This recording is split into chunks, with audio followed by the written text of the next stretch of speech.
Chers auditeurs, bonsoir, vous êtes bien sur Méridien Zéro, l'émission française et francophone de Radio Bandiera.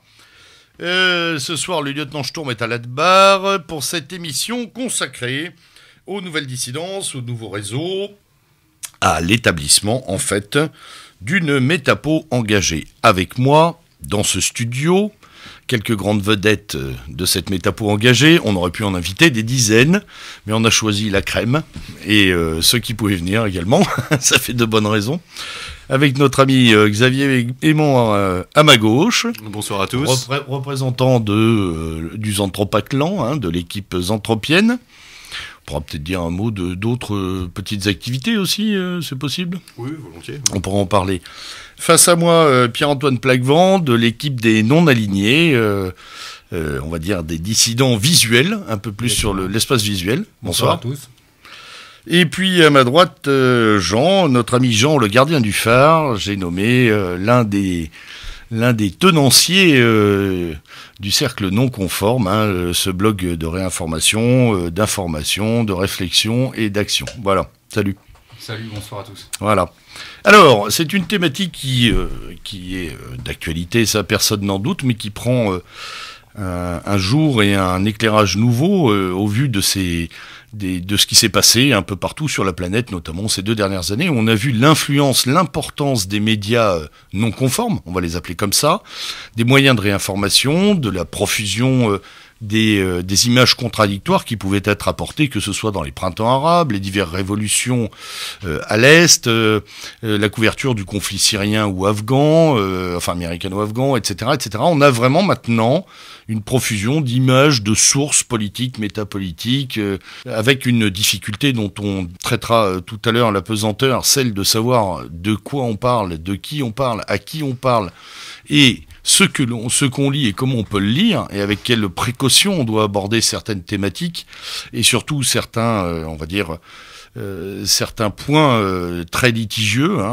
que ce soit dans le traitement de l'image ou dans les grilles informationnelles. Mais ça n'est pas tout, car tout ce travail de métapo, tout ce travail d'engagement sur les nouveaux vecteurs, dans une nouvelle dissidence, permet de créer des espaces de cohérence, des espaces de liberté, des espaces de renouveau. Bref, je dirais une mise en maturité d'une pensée qui enfin trouve parmi les blogs et les initiatives citées, mais il y en a bien d'autres, sa pleine expression, ou en tout cas de nouvelles fenêtres. Peut-être que c'est là le seul point qui n'avait pas été prévu lors du lancement d'Internet sur les ordinateurs de la CIA initialement, puis de la NSA après. C'est un effet retour non prévu et très drôle, voilà, avec cet espace de liberté presque anarchique par moment, qui permet beaucoup de choses, mais qui sème aussi, et nous le verrons, c'est le côté un peu plus sombre, qui sème parfois la désinformation, ou en tout cas la confusion informationnelle sur bien des points. Oui, le lieutenant Sturm... Oh purée, j'ai oublié de te citer, mon poteau. Donc Jean-Louis Roumégas au micro. Donc le lieutenant Sturm ayant lamentablement oublié, mais c'est normal, je suis dans son dos, parce que je vais faire la technique en même temps. Donc j'interviendrai aussi pour Méridien Zéro, puisque Méridien Zéro, évidemment, s'inscrit dans la lignée et dans le compagnonnage avec tous nos illustres invités. Oui, alors là, c'est typique. Voilà, on est à la maison, donc j'ai oublié de parler de la maison. Bien évidemment, Méridien Zéro rentre dans ce cadre-là, et le père Jean-Louis Roumégas ne se privera pas de donner son avis et ses réflexions sur cette affaire-là.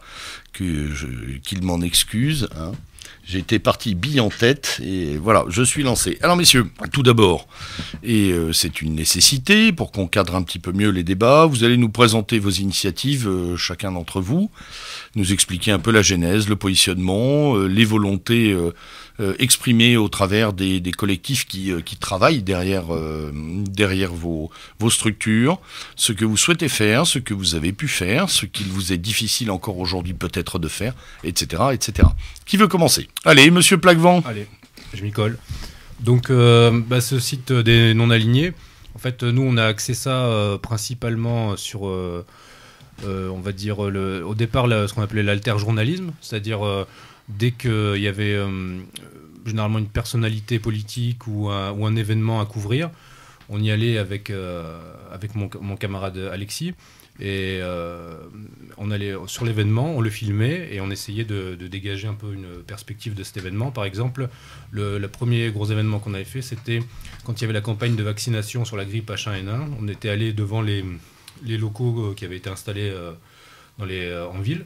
Et on allait dans les files d'attente et on questionnait les gens pour savoir s'ils avaient eu vent des théories alternatives sur les vaccins, ces choses-là. Homéopathie, etc. Voilà, ou même sur la dangerosité des vaccins. Ouais. Donc on filmait la réaction des gens, c'était assez intéressant. On s'était à ce moment-là relié à un site qui avait, je sais plus si c'était Info Vaccin, enfin je sais plus, un site dans ce genre-là qui travaillait sur ces thématiques.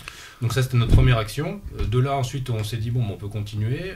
La deuxième grande action qu'on avait fait c'était d'aller voir quand il y a eu l'arrivée massive de clandestins sur Vintimille. Comme nous on est plutôt basé vers Nice. On est allé En voisin. Voilà, donc c'était Préoccupé. voilà, oui. Nos futurs voisins de palier. Donc Voilà, on est oui. allé les accueillir. Et donc d'abord on est allé filmer une manifestation du Front National qui était à la frontière entre la France et l'Italie. Et ensuite on continué en Italie et on a fait notre petite enquête en tant que journaliste. On est allé voir les centres où ils étaient hébergés. On avait interrogé le responsable de la Croix-Rouge. Local. Voilà, on a filmé les clandestins, on a eu leur vision des choses, donc c'était très intéressant. Après on est passé sur plus des interviews politiques comme Marine Le Pen ou Dupont-Aignan. Mhm. En fait, dès qu'il y a quelque chose dans notre périmètre ou dans un lieu où on a un correspondant d'une certaine manière, on essaye d'intervenir. De là, en fait, comment dire, l'objectif du site au départ, on allait un peu à tâtons en fait. On s'adapte selon le terrain, on va dire. Mais moi, par rapport à mon parcours politique, c'était l'idée d'essayer de créer des nouveaux moyens de militantisme en fait, et de passer des moyens classiques qui sont les affichages, les tracts et les choses comme ça, à utiliser les moyens que maintenant on est de plus en plus nombreux à utiliser. Et essayer de faire du vrai journalisme autant que possible. Après, les moyens sont limités, on a autant technique qu'au niveau du temps. Mais donc voilà. Après, ce qui est intéressant aussi, c'est que maintenant, j'essaie de faire une chose, c'est de couvrir aussi des événements comme les manifestations ou des choses comme ça. Ou alors, par exemple, je vais souvent à Casa Pound. Donc, quand ils organisent quelque chose d'important, j'essaie de m'y rendre et de tourner soit des sujets sur la manifestation en question, soit de faire des interviews de personnes. Maintenant, j'oriente plutôt le site vers, d'essayer de faire du contenu vidéo, mais de fond en fait, qui est souvent relayé sur les sites plus connus comme Égalité et Réconciliation ou d'autres. De là, en fait, on a développé notre champ d'activité à différentes choses, comme donc des interviews plus de fond, qui sont plus longues. Les premières que j'ai faites, c'était avec Gabriel et Adinolfi. Voilà. Et ensuite, on est passé à l'organisation de conférences. Avec Égalité et Réconciliation, on a organisé justement la conférence commune entre Alain Soral et Gabriel Adinolfi à Nice. Donc il y a une conférence qui a été un franc succès.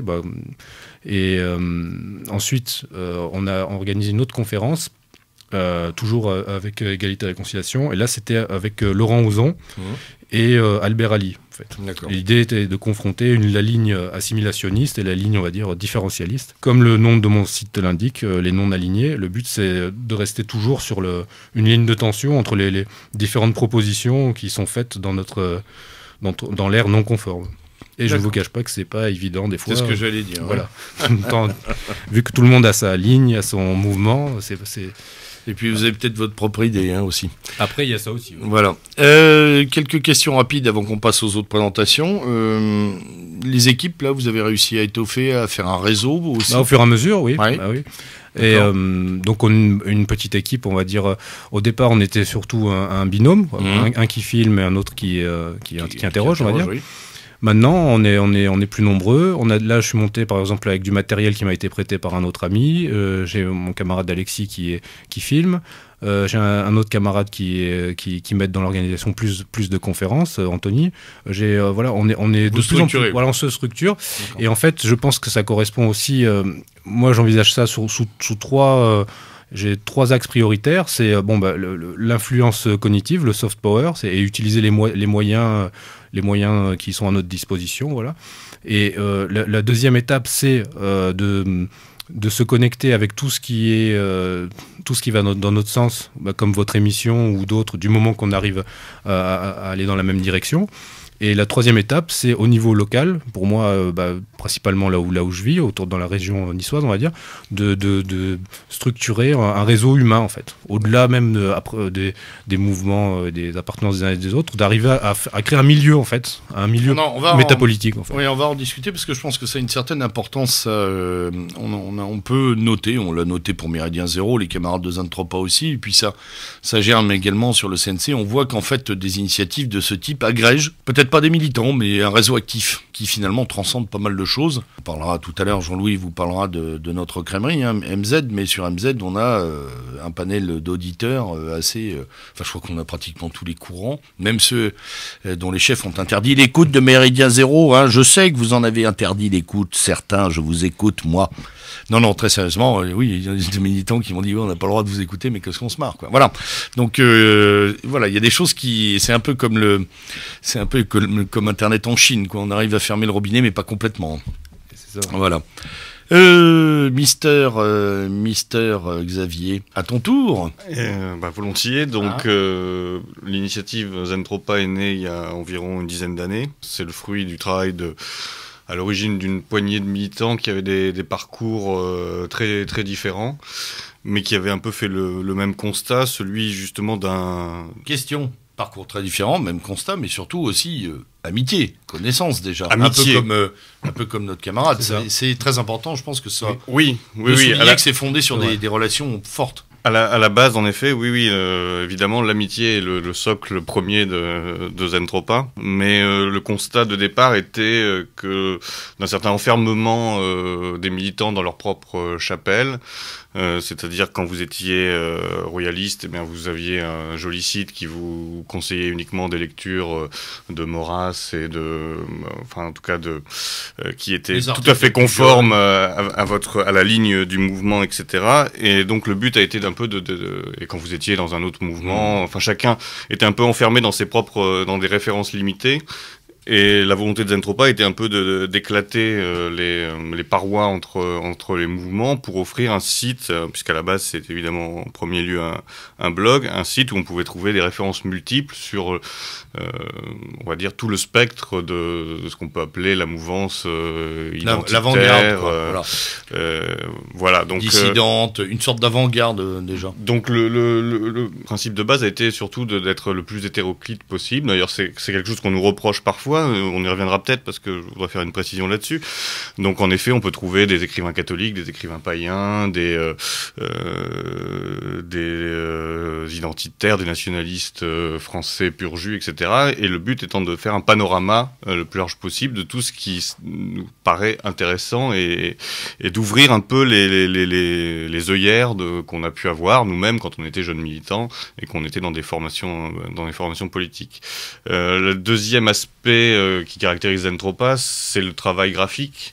Parce qu'aujourd'hui, on se rend peut-être pas compte parce que, en effet, c'est presque devenu courant, le travail sur l'image, les sites se sont bien améliorés, mais à l'époque où est né Zentropa, il y avait quand même une certaine tristesse, une certaine uniformité dans le visuel. On peut pas dire un caractère complètement figé depuis 30 ans, sur certaines représentations. Voilà, donc là, il y a eu... Noir, blanc, rouge, blanc, bleu, rouge, noir. Voilà. Que ce soit dans les codes couleurs, où il n'y avait pas beaucoup d'initiatives nouvelles ni vraiment de prise de risque, on va dire. Et donc le travail de Zentropa était aussi axé là-dessus, de créer des images un peu rock'n'roll, on va dire, à casser les codes qui étaient ceux de nos milieux. C'était très précurseur, ça, par contre, parce que ça a été vraiment j'allais dire que c'était un éclatement de couleurs dans un paysage très guindé, gris, blanc, les couleurs que je citais tout à l'heure, mais finalement qui tournaient tout au gris. On était un peu saturé de tout ça, et là, c'est vrai que ça envoyait, je dirais, des teintes très différentes. Voilà, et ça vous la reprochez d'ailleurs dès le début. Bien sûr, mais ça nous a été... Folklore... Ça nous a été reproché, mais aujourd'hui, si je regarde un peu la blogosphère, où je me rends compte tout de même qu'il me semble qu'on a quand même, en toute modestie, qu'on a inspiré virer quand même quelques À peu près tout le monde. quelques personnes. Et ça, c'est une grande satisfaction, évidemment, qui n'est pas une satisfaction égotique, mais on a vraiment l'impression d'avoir permis un peu une avancée et un renouvellement en tout cas esthétique dans notre mouvance. Et ça, c'est évidemment une grande fierté. Après, encore une fois, donc sur par exemple le nombre de gens qui peuvent participer à Zentropa, c'est très difficile de le déterminer puisque il n'y a pas de carte d'adhésion à Zentropa, etc. C'est plus un état d'esprit. Donc on a une petite équipe à la base qui travaille beaucoup puisque le site est quand même mis à jour pluriquotidiennement depuis 10 ans. Et après, on a un certain nombre de gens qui nous envoient ponctuellement. Il y a des déclinaisons d'ailleurs de Zentropa. Voilà, et ça c'est assez récent, mais c'est aussi une autre grande satisfaction, c'est que des gens qui se sont reconnus dans notre démarche, dans différents pays, en Espagne, en Grèce, etc. Ukraine, me semble-t-il, oui, également. Voilà, maintenant, très récemment en Ukraine. Chine. Oui, il y a ONG, Asie, bien sûr, pardon, qu'il faut citer, qui est un excellent site, ONG. Très sympa. Sur toutes les questions asiatiques, c'est vraiment passionnant. Et donc des gens qui nous contactent, qu'on ne connaît pas forcément, qui sont en général des militants dans des mouvements locaux et qui nous disent écoutez, nous, en plus de notre engagement militant, on est intéressé par la démarche de Zentropa et on aimerait reproduire un petit peu ce que vous faites, enfin en tout cas entrer dans la même voie. Et donc on se met d'accord évidemment sur la forme parce qu'il faut respecter, on va dire, certaines règles. Et donc il y a des sites du Zentropa Clan qui ont fleuri un peu partout. Et ça, c'est encore une fois une très bonne nouvelle pour nous. D'accord. Bilan plutôt positif. Une question avant de passer aux autres présentations, comme tout à l'heure pour le caméra de Plaquevent.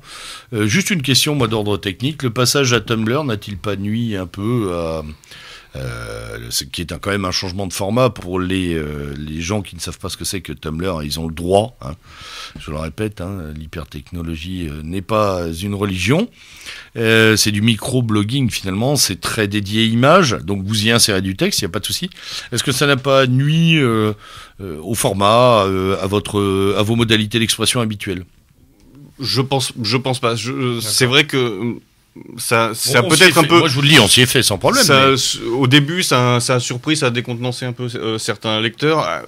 Surtout que c'est tombé aussi un moment où on avait peut-être moins de production écrite propre à Zentropa, pour des raisons d'emploi du temps tout simple. Donc on a eu un peu l'impression que le site devenait uniquement consacré aux images, ce qui n'est pas le cas, puisqu'on a évidemment toujours mis des textes. Mais bon, non, je trouve qu'aujourd'hui, qu'on a repris un rythme de... Ah oui, non, mais moi, ce que je disais, on s'y est fait, mais... Je pense qu'on est sur la même ligne. De toute façon, on n'avait pas tellement le choix, puisque notre ancien hébergeur a déposé le bilan. Ouais, donc, mais non, on s'y est fait. C'était un Italien, me semble-t-il. Oui. C'était un hébergeur italien. La concurrence des réseaux sociaux lui a été fatale. Parce que Comme beaucoup de blogs disparaissent. Comme à d'autres, hein, Overblog, etc. Voilà. Racheté par, enfin, je ne sais plus ce qui a été, ou Effort racheté par Overblog ou l'inverse, je ne sais plus. Enfin, il y a eu de la tambouille. Très bien, merci pour cette présentation initiale qui apporte aussi son lot de questions. On y reviendra tout à l'heure. Monsieur Jean, une fois n'est pas coutume, on va donner la parole au petit dernier avant de donner la parole à MZ. Mais MZ, le CNC, c'est quand même la même famille, hein, on est tous des fourmis. Ici. Tout à fait, oui. Voilà. J'ai pas dit toutes, hein, bande de moules. On est tous des fourmis, donc effectivement, ça n'est pas grave qu'on passe dans le désordre. Alors, le cercle non conforme, et non pas le CIC, comme je sais plus qui a dit l'autre jour sur un mail. Le CNC, bande d'imbéciles. Le CNC, cercle non conforme, né il y a peu et déjà beaucoup lu. Oui, alors en fait, effectivement, on a émergé il y a environ 2 ans. Alors c'est intéressant qu'on passe maintenant, parce qu'il y a déjà un certain nombre de choses qui ont été dites et en fait qui sont à l'initiative de projets qui nous ont beaucoup plu. Donc comme on l'avait déjà expliqué dans l'émission numéro 108, mais on va le rappeler. Effectivement, nous on est... Tu t'en souviens, toi, du numéro? Bravo. Ouais, je me souviens de certaines choses comme ça. J'en ai 130 émissions au compteur, mais... Et en fait, mais bon, comme je l'ai fait, tu vois, du coup, je m'en souviens beaucoup mieux.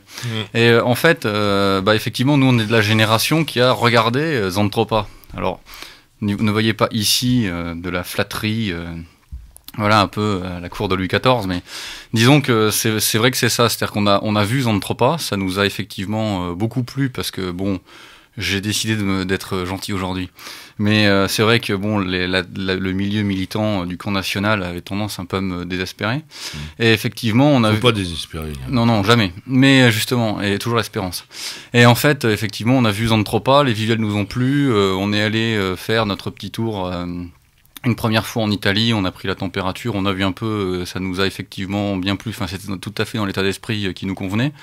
Et je sais qu'on est tous ici autour de la table un peu dans le même cas de figure. Oui, on a reçu une partie de cet héritage aussi positif et entreprenant. Donc c'est vrai que quand on est rentré, enfin tout ça a mûri, parce que comme on l'a dit tout à l'heure pour Zandtropa, nous aussi à l'origine on est un groupe d'amis. Donc c'est quand même ça qui est à la base. Donc effectivement on a créé un cercle, alors qui est à la fois, on a voulu avoir à la fois une présence dans le réel, par les conférences ou d'autres formes d'activités, et à la fois une présence virtuelle par le blog qui est mis à jour quotidiennement. Alors bon, dans le réel, on va commencer par là. Ça a été effectivement des conférences, même si on est toujours face à des limites logistiques, on va dire ça comme ça. Toujours pareil. Parce que c'est compliqué de trouver des salles, c'est compliqué de trouver des salles pas chères, c'est compliqué de ramener du monde.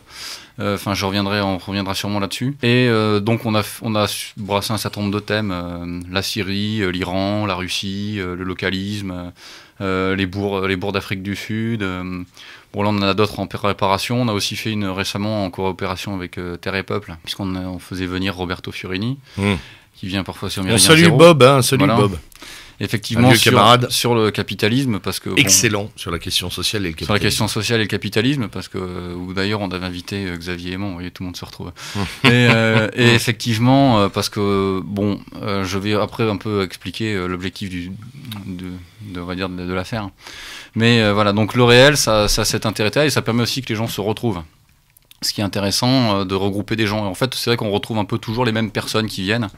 Donc même si c'est pas forcément des gens qui vont après venir sur le terrain ou qui vont forcément adhérer, etc. Mais ils viennent aux conférences, etc. Donc il y a quand même un besoin pour certains de trouver des événements où on se voit dans le réel, où on discute, on boit un verre, on mange, on fait une soirée derrière, etc. Enfin il y a des choses comme ça qui sont quand même assez importantes.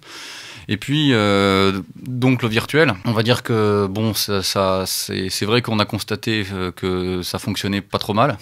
C'est toujours pareil, il faut prendre le temps de se faire une place parce qu'effectivement il y a énormément de blogs, d'informations, etc. Et je sais que Monsieur Tout-le-Monde, quand il va sur Internet, il va pas regarder les 150 000 sites. Donc il faut essayer aussi de créer une identité, on va dire. Bon, visuel, c'est pas encore trop notre truc. Ça pourrait le devenir, mais pour l'instant, ça l'est pas encore trop. Mais surtout une identité au niveau de ce dont on parle et de ce qu'on transmet. Et moi, c'est surtout ça qui m'intéresse, parce que effectivement, mon avis personnel, je suis pas le seul à le partager, je sais, c'est qu'on est arrivé à une situation où, comme le disait tout à l'heure Xavier, Zandtropa a voulu décloisonner. Et nous, c'est pas qu'on veut recloisonner, mais où c'est pas tellement ça. C'est surtout qu'on veut refonder. Mon sentiment, mais parce que c'est vrai que ayant, j'ai un peu le péché de tous ces gens qui ont fait formation d'histoire, machin, tout ça, c'est qu'en fait, on passe notre temps à lire des livres et qu'on regarde des choses un peu avec de distanciation. Enfin, ça, on y reviendra après. C'est peut-être déformant ou oui, aussi. Mais c'est vrai que je trouve qu'aujourd'hui, globalement, j'ai le sentiment parfois que les discours ou les logiciels sont pas adaptés au monde réel. Thématiques qui sont parfois brassées, etc. Ou alors elles sont prises de façon trop caricaturale. Et du coup, c'est vrai qu'on essaye d'apporter dans nos textes d'opinion, on va dire, je reviendrai sur d'autres choses qu'on fait, mais sur vraiment les textes d'opinion, d'analyse, etc., j'essaye d'avoir toujours un peu une distance critique, dans le but, en fait, de proposer une réflexion et de refonder quelque chose. Et c'est vrai que ce qui a été à l'initiative de ça, c'est vrai que c'est l'idée de réfléchir, parce que la France... c'est pas pour faire du franchouillardisme, hein, mais c'est vrai qu'on a toujours eu cette capacité à lancer des idées et à réfléchir, à poser des choses, même si parfois ça a été récupéré à l'étranger par d'autres mouvements dans l'histoire. Ah mais tous nos camarades européens nous le disent souvent, hein, la matrice, elle était française pour énormément de mouvements. Ouais. Elle est française encore un peu. C'est pour ça qu'on se demande où est passé notre génie propre aujourd'hui. Voilà, et c'est vrai que c'est ça qui est important, c'est de se questionner sur dans quel monde vit-on et vers où veut-on aller. Donc en fait, ça, c'est ce qui m'intéresse beaucoup. Et puis à côté de ça, il y a évidemment tout l'aspect culturel classique, voilà, mais qui effectivement consiste à faire des chroniques, enfin, on appelle ça comme ça, c'est un peu pour référence. C'est un peu pour les références au Moyen-Âge en fait. Mais effectivement, les chroniques de livres, d'albums, etc. Bon, alors du coup, on reviendra peut-être sur tout ça, mais il y a cet aspect à la fois réflexion. Ce que fait Zentropa d'ailleurs aussi, c'est bien, c'est très bien. Cet aspect réflexion, exactement, cet aspect réflexion et cet aspect, voilà, on allait voir ce film, on a lu ce livre, on a écouté ce CD, voilà ce qu'on en pense. Je pense que ça peut être intéressant. Et on n'est pas non plus fermé, puisqu'on relaye des textes qui viennent d'une quantité de sites différents. Parfois des sites dits du milieu, je ne sais pas trop ce que c'est pendant la mafia, le milieu. Mais alors le milieu n'est pas au centre parce qu'il n'y a pas de milieu. Voilà. Mais ça n'existe pas, les mecs. Effectivement, voilà, ça va un coup on va relayer un texte qui a été écrit pour Zentropa, un coup on va mettre la vidéo des non-alignés, un coup on va mettre un texte qui vient même d'Émeric Choprade, ou une analyse de R, une analyse de R, ou notre ami Maurice Gendre, hein, dans Scripto, qui balance la dynamite. Alors si d'ailleurs à chaque ligne. On me permet encore. On le salue d'ailleurs, salut Maurice. Si on me permet encore une petite minute par rapport à tout ça, je voudrais pas avoir l'air de faire trop long. Parce qu'après il faut qu'on mette 45 minutes sur MZ. C'est ça. et en fait, oui, alors du coup, ce que je voulais dire, c'est qu'au niveau de l'audience, on voit quand même que c'est très dépendant de l'actualité. C'est-à-dire que il y a le travail courant qui est fait, qui attire un nombre assez stable de personnes, etc. Et puis parfois on sort un texte sur un truc qui passionne visiblement les foules. Et il y a des pics. On va en reparler de ça. On va pas déflorer le sujet parce que c'est ce que j'aimerais bien. On n'est pas dans le règne de la quantité et on ne le sera jamais. Nous ne sommes pas des petits comptables d'un monde de nains. Mais pour autant, voilà, il y a des indicateurs et des stats qui nous permettent de comprendre aussi quels sont les leviers d'intérêt. Et ça, je pense qu'il faudra qu'on en parle aussi, de savoir quelle stratégie adopter. Est-ce que c'est une stratégie de suivisme de ces leviers, ou est-ce qu'au contraire, on s'interdit aussi de temps en temps de coller au peloton de tête pour aller voir ailleurs, prendre des chemins de traverse, ce qui me paraît pour l'instant tout aussi important. Oui. Et je vais pas oublier la chose importante, c'est que le CNC est donc fait partie du réseau MAS, n'est-ce pas ? Bien. Et que bien sinon il y a une amende en sortant. Non, ça va, on n'est pas comme ça chez nous. Et que également le CNC, c'est l'embryon de la branche du Nord-Pas-de-Calais pour le mouvement d'action sociale. Ouais. Donc c'est-à-dire aussi le Nord. Oui. Et je pense que c'est un bienfait de mélanger un peu cet aspect militantisme de terrain, formation, réflexion, ne rien etc. s'interdire, comme disait l'ami Plaquevent tout à l'heure. Exactement, et du coup l'intérêt que ça, c'est que les gens qu'on regroupe autour de nous sont des gens qui veulent militer, mais qui veulent militer de façon intelligente, en réfléchissant à ce qu'ils font, et du coup je trouve que c'est important parce que faut pas être dans le bougisme, qui est une forme très moderne, enfin bon, après on va pas faire dans le Philippe... Le pseudo-romantisme, voilà, puis on va faire après dans le Philippe Muret, mais c'est vrai que les syndromes pointés par Philippe Muret sont souvent présents malheureusement dans les sphères radicales. C'est clair. Et pour faire la liaison avec ce que tu viens de dire, on peut rappeler aussi que, je repensais là à Zentropa, la voie est peut-être un peu moins simple d'ailleurs, hein, quand on amène les gens à réfléchir sur des points qui sont peut-être moins rapidement faciles à adopter parce que plus novateurs, parce que d'avant-garde, parce que qui demandent un petit peu de travail sur soi, qui demandent un petit peu de reformulation. On est sur des voies moins simples, un peu plus escarpées, peut-être trouvera-t-on moins de monde sur ces sentiers-là au début. Mais je crois que, à l'image de ce qu'a pu initier Zentropa, parce que je vais parler maintenant de MZ 5 minutes avant de filer la parole à notre ami Roumégas, voilà, il y a des choses à défricher, il y a des endroits à défricher pour que demain plus de gens passent par ces voies-là, qui sont à mon avis tout à fait primordiales pour éviter l'oubli, l'anomie, la disparition de tout un tas de principes qui nous sont chers.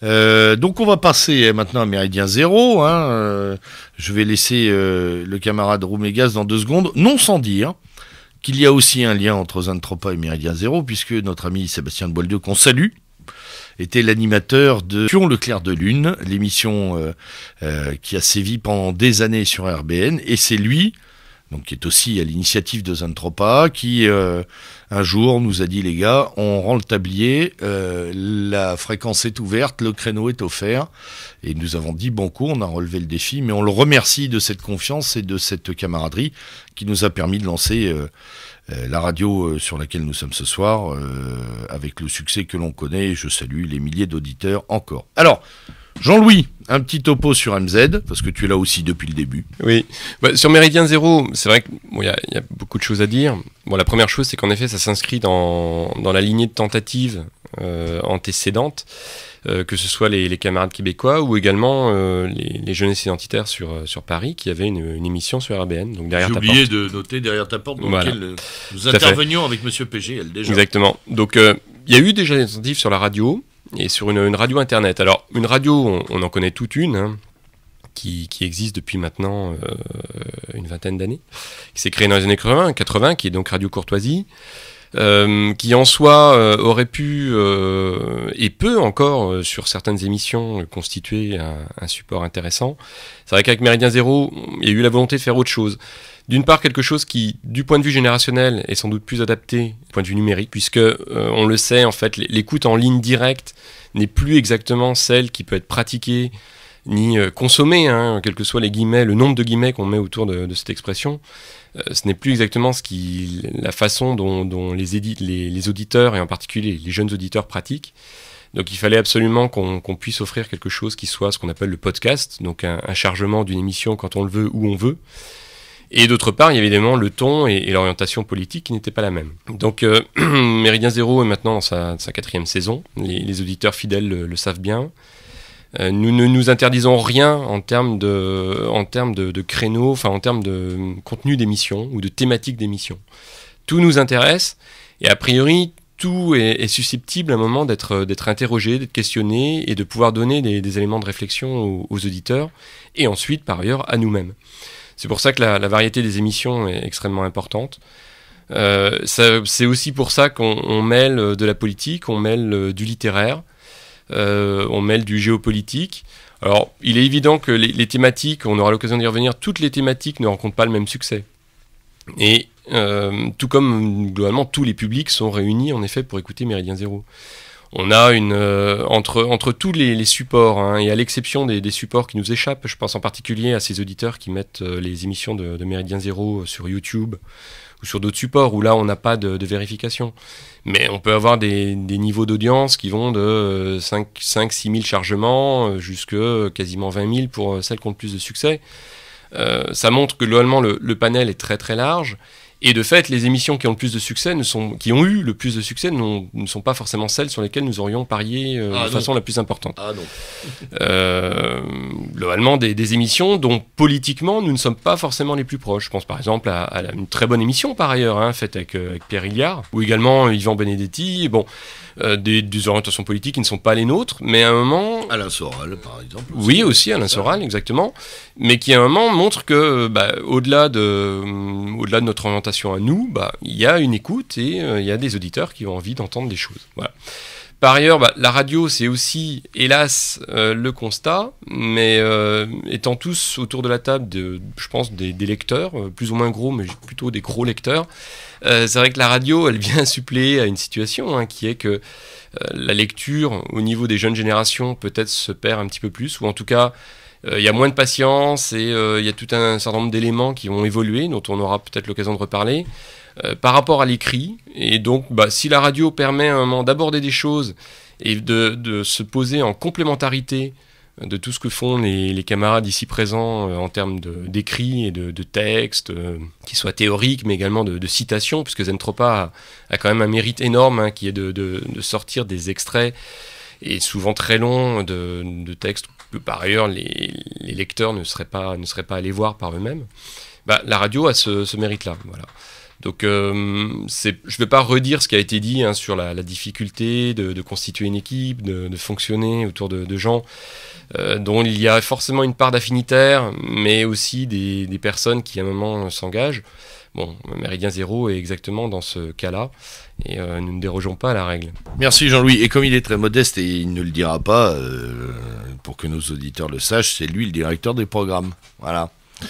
Oui, monsieur Aimant, oui, une réflexion. Je voulais rebondir sur quelque chose que... Voilà, c'est fait. Qui vient d'être dit, c'est sur l'allusion à Radio Courtoisie, Méridien Zéro. Je pense qu'il est très important de dire que les initiatives, la concurrence est bénéfique. C'est-à-dire, Méridien Zéro ne vole pas des auditeurs à Radio Courtoisie. Radio Courtoisie déjà, ça, en même temps, c'est pas les mêmes. Aussi, on n'a pas de carnet vermeil. Non, je plaisante. C'est pas la même. Je vais faire tuer encore. C'est pas forcément le même public, etc. Mais la multiplication des initiatives est une bonne chose. Et ça, les camarades ont parfois un peu de mal à le comprendre, parce qu'ils se voient tout de suite en concurrence, comme si c'était un nouveau site, était un danger. Alors qu'en fait, il y a une émulation. On peut s'arrêter 2 secondes là-dessus, Xavier, excuse-moi de t'interrompre, on peut s'arrêter sur cette espèce de loi d'airain, très nouvelle d'ailleurs, qui consiste à dire que quand il y a 3 initiatives sur le même créneau, c'est pas bien. Je sais pas ce qui se passe dans nos milieux. Pourquoi il faudrait l'union sacrée toutes les 5 minutes, d'ailleurs au déficit premier d'une magnifique diversité qui est la seule finalement, qui est celle de ce foisonnement de pensée, d'opinion et de confrontation qui fait naître une richesse qu'on est pratiquement peut-être les derniers à porter en Europe sur le plan intellectuel, idéologique et politique. Et je ne sais pas, il y a des gens qui ont cette espèce de réflexe pavlovien. 3 sites qui développent des articles. Ah non, pas bien, faut vous unir les gars, ça va pas. Moi je vais pas lire machin parce que je lis bidule, c'est... Ah oui, c'est curieux, c'est un esprit un peu boutiquier qui est d'autant plus curieux que toutes nos initiatives, enfin en tout cas la grande majorité, sont évidemment totalement bénévoles, ne rapportent pas un sou, elles en coûtent en général beaucoup plus qu'elles ne rapportent, donc il n'y a pas vraiment d'intérêt financier en tout cas derrière ça, donc c'est en effet une mentalité assez curieuse, d'autant que l'expérience montre que c'est exactement le contraire, c'est-à-dire plus il y a d'initiatives, plus on est susceptible de drainer des gens qui vont aller d'un site à l'autre, etc. C'est pas du tout, on a 10 personnes, on parle à 10 personnes, et s'il y a 5 sites, on va avoir 2 personnes par site. C'est pas comme ça que ça fonctionne du tout. Et je voulais juste dire, parce que j'ai entendu le camarade Jean dire, il y a 1000 sites, etc. C'est très difficile de faire sa place. Moi, je trouve pas qu'il y ait tellement de sites intéressants. Moi, ma revue de presse internet, elle est faite très rapidement. Donc moi, j'invite au contraire à ce qu'il y ait j'aurais tendance à être d'accord avec ça. De plus en plus d'initiatives. Alors après, évidemment, il faut que ça se fasse éventuellement en bonne intelligence, mais ça n'est pas un problème. Disons qu'il ne faut pas qu'il n'y ait simplement que la virtualité, qu'il n'y ait que le net, qu'il n'y ait que les réseaux. Il faut aussi qu'il y ait du réel. Voilà. Si on peut corréler l'action de terrain avec des supports. Oui, de réflexion et d'action, important de le rappeler, c'est très bien. Oui, on est sur je dirais une machinerie de guerre. Hein. Il nous faut toutes les armes face à l'ennemi. Pour autant, effectivement, les revues de presse, moi je l'ai fait effectivement de plus en plus rapidement. Monsieur Plaquevent, est-ce que sur ce que vous venez de dire, est-ce que peut-être on pêche pas justement par un déficit de sentiment d'appartenance commune en fait? C'est-à-dire que on a Internet qui permet rapidement de mettre en ligne des choses, de créer son propre média, mais finalement on le fait chacun depuis sa position. Et comme il n'y a pas encore, et vous c'est intéressant, ce que tu disais sur le CNC par exemple, c'est l'idée que ce soit relié aux masses. Donc c'est relié à une structure militante, politique. Voilà, il y a un local, il y a des choses concrètes. Et est-ce qu'on pêche pas par ça aussi, quoi, en fait? Et on parlait du cas de la France, souvent nos camarades italiens, par exemple Gabriel, et nous dit souvent que nous on est des penseurs et il manque souvent l'action en fait. Donc l'unité de la pensée et de l'action, est-ce qu'on n'est pas sur ce déficit-là qui fait qu'après on a ce foisonnement de réseaux et en même temps l'impossibilité d'admettre cette diversité aussi. Alors, alors si je peux me permettre, je réponds. Hein, j'ai un côté négatif à ma réponse et un côté un peu plus positif parce qu'il faut, comme vous le savez, je m'occupe aussi un peu du MAS, donc j'ai plutôt tendance à être un actif et volontaire malgré l'époque et sûrement à cause de l'époque aussi. Le côté négatif, je pense que l'individualisme, y compris dans nos rangs, a gagné du terrain. C'est-à-dire que en même temps que les goïtés ont enflé via Internet, Internet c'est le royaume des DJ métaphysiques qui font 3 mètres de haut, le fameux syndrome Brevard que tout le monde connaît maintenant, voilà, où on peut être n'importe qui, n'importe quoi, mais surtout pas soi, on est 10 fois plus, on est 10 fois mieux, etc. Je salue d'ailleurs tous les paltoquets qui postent sur MZ de temps en temps en disant je suis le meilleur, j'ai fait tout ça. On vous connaît les gars, on vous attend d'ailleurs pour animer des émissions et tout, mais pas de problème. Non, plus sérieusement, effectivement, voilà, je crois qu'il y a un peu de gangrène de temps en temps. Je fais mon truc. C'est un peu à l'image de ce qui se faisait il y a quelques années dans les groupes militants où il y avait 10 types qui disaient « nous sommes les purs ». Voyez, il faut apprendre à travailler avec les autres, c'est certain. D'un autre côté, le côté plus positif, je crois au contraire que les initiatives multiples sont en train de se croiser. On est en pile en ce moment à une interconnexion de réseaux, à une interconnexion d'initiatives. On va voir naître des méta-schémas, des méta-réseaux qui qui prennent à la fois et de l'intelligence et de l'épaisseur. Je pense qu'on est au tout début. Des contacts se font qui ne se seraient pas faits il y a encore quelques années. Je vois les gens qui passent au micro ici, très honnêtement, et par le parcours militant que j'ai, on n'aurait pas pu discuter il y a 10 ans. Hein. On a parfois des catholiques purs, durs, Dieu premier servi, France, machin, avec des alters européens convaincus, paganants. On a des dubitatifs lourds, on a des ethnicistes légers, on a un peu de tout. Et ces gens-là déjà se parlent, on échange sur le plan littéraire, politique, philosophique, principiel. Voilà, il y a des choses qui se fondent. Je crois au contraire que les initiatives diverses permettent. C'est ce que disait Xavier, moi je suis d'accord, il y a une saine émulation là-dedans. Alors après, il y a un principe vitaliste, ceux qui tiennent pas la route meurent, c'est pas un drame, c'est bien d'avoir essayé déjà pour beaucoup, c'est bien d'avoir participé à l'affaire aussi, je pense que ça nourrit tout le monde. Pour autant, voilà, je pense pas que ce soit vraiment ce qui serait problématique, c'est que sachant tout cela, on ait la même discussion dans 10 ans. Ce serait dramatique. Pour le moment, je pense qu'on est sur une belle dynamique. Oui, le tri, oui. Comme tu l'as dit, le tri entre les initiatives se fait naturellement par le sérieux et le travail.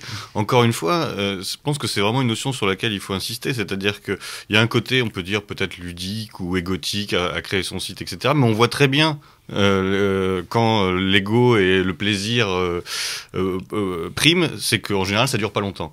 C'est-à-dire quand ça s'inscrit dans la durée, c'est qu'il y a évidemment autre chose que ça, et c'est le travail. Et rien ne se fait sans travail, et le temps sélectionne les gens qui travaillent, les gens qui travaillent restent, et ceux qui travaillent pas ne restent pas. Voilà, c'est pas plus compliqué que ça. Jean ? Oui, par rapport à la question justement de ces initiatives qui se croisent, etc., c'est vrai que c'est quelque chose que j'ai tendance à remarquer également. On parlait tout à l'heure justement de la revue de presse, des blogs, etc. C'est vrai que finalement, moi, c'est ce que je fais aussi quand, par exemple, on gère pour le CNC.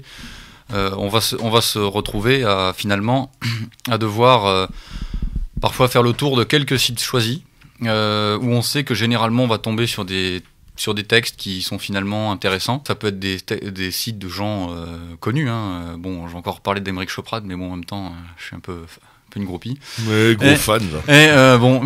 Fan. Ouais, gros fan. Ouais. Mais sinon, il n'y a pas que. Hein. Bon, mais effectivement. Il n'a pas été très bon sur l'Ukraine.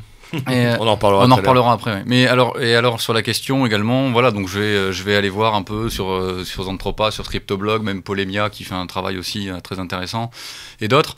Et finalement, c'est vrai qu'on va se retrouver avec certains sites qui reviennent finalement de façon assez régulière, où on va trouver des informations, des textes d'opinion, etc. Et parfois, certains se croisent. Par exemple, dans le cas de Scriptoblog, ils ont fait un énorme travail quand il y a eu le problème avec Varg Vikernes. Oui. L'ancien chanteur de Bonzoom. Là. Oui. Non, toujours en fait. Oui, enfin le projet est quand même pas des masses actifs. Hein. Non, c'est vrai. Mais c'est vrai que nous, ça nous a beaucoup interpellé. On a le jour même de son arrestation, on a également écrit un texte, etc., qui donc, c'est ce que j'ai dit tout à l'heure, a été très lu, un des plus d'ailleurs. Par rapport à sa condamnation, on a tout de suite fait le lien avec l'affaire de Tarnac. On salue nos amis chevelus black métalleux. Tout à fait. Qui suivent les émissions d'ailleurs. Hein. Chevelus ou moins chevelus, parce que je connais certains. Il y en a des moins chevelus. Voilà. Et effectivement, c'est tombé les gars. On a tout de suite fait le lien avec une sorte de nouveau Tarnac, etc. Scriptoblog a fait exactement la même chose. Il y a eu une coopération ensuite, faut le savoir, entre, on va dire, l'équipe de Scripto et le MAS vis-à-vis de Vikernes. Nous, on a interviewé essentiellement son épouse, mais lui a aussi répondu. On a fait des textes, on le soutient. D'ailleurs, on continuera si besoin à le soutenir. D'autant que, on parlait des chevelus, mais nous, pour notre part, on vient à l'origine de ce fameux monde bizarre, ces gens, Xavier. Engloutis. Ceux qui ont des cheveux longs et qui sont tout en noir. C'est pas ma génération, mais bon. C'est ça, moi, c'était la mienne. Donc, effectivement, je suis vieux. On vient. C'est pour ça qu'il y a beaucoup, d'ailleurs, de black metal sur ce blog. D'ailleurs, je crois que c'est un des seuls où il y en a autant. Ah oui, c'est ce que j'allais dire. Les gens avaient un peu halluciné. Pour moi, ce serait un reproche. Non, mais les gens avaient un peu halluciné. Il y a un jour, là, on met un texte sur Gustave Thibon, philosophe catholique. 2 jours avant, il y a la chronique de black metal, une album. Mais c'est ça, justement, qui est intéressant. Et bon, bref. Du coup, c'est vrai que ces coopérations peuvent se nouer. Avec Xavier, on a eu l'occasion de discuter souvent, on l'a invité régulièrement. Et en fait, tout ça est en train de se créer et je trouve que c'est très intéressant parce que moi, mon objectif aujourd'hui, je le répète, c'est de refonder, c'est ce que fait aussi Méridien Zéro, c'est de fonder quelque chose de neuf qui soit capable de nous projeter dans le réel pour affronter le monde dans lequel on vit. Parce que je pense qu'aujourd'hui, il faut en fait refonder une doctrine. Moller-Vandenbroek avait Arthur Moller-Vandenbroek avait une définition qui est assez intéressante. J'ai relu ça il y a peu de temps, je vous l'offre, hein, vous en ferez ce que vous voudrez. Il parlait de fluidifier les doctrines pour les conduire dans un fleuve commun. Voilà. Qui est propre à créer la déferlante humaine. Mais je trouve que c'est extrêmement intéressant. Il a écrit ça en 1921. Il ne se doutait pas que ça pourrait prendre une cohérence avec Internet, par exemple. Hein. Je crois que l'image est très forte. Il ne s'agit pas de les dissoudre, mais justement de les rendre plus mobiles. Oui, Jean-Louis. Oui, pour apporter mon petit grain de sel, je suis d'accord avec ce qu'a dit Xavier sur le fait qu'il n'y avait pas de concurrence en tant que tel, et en particulier au niveau radiophonique.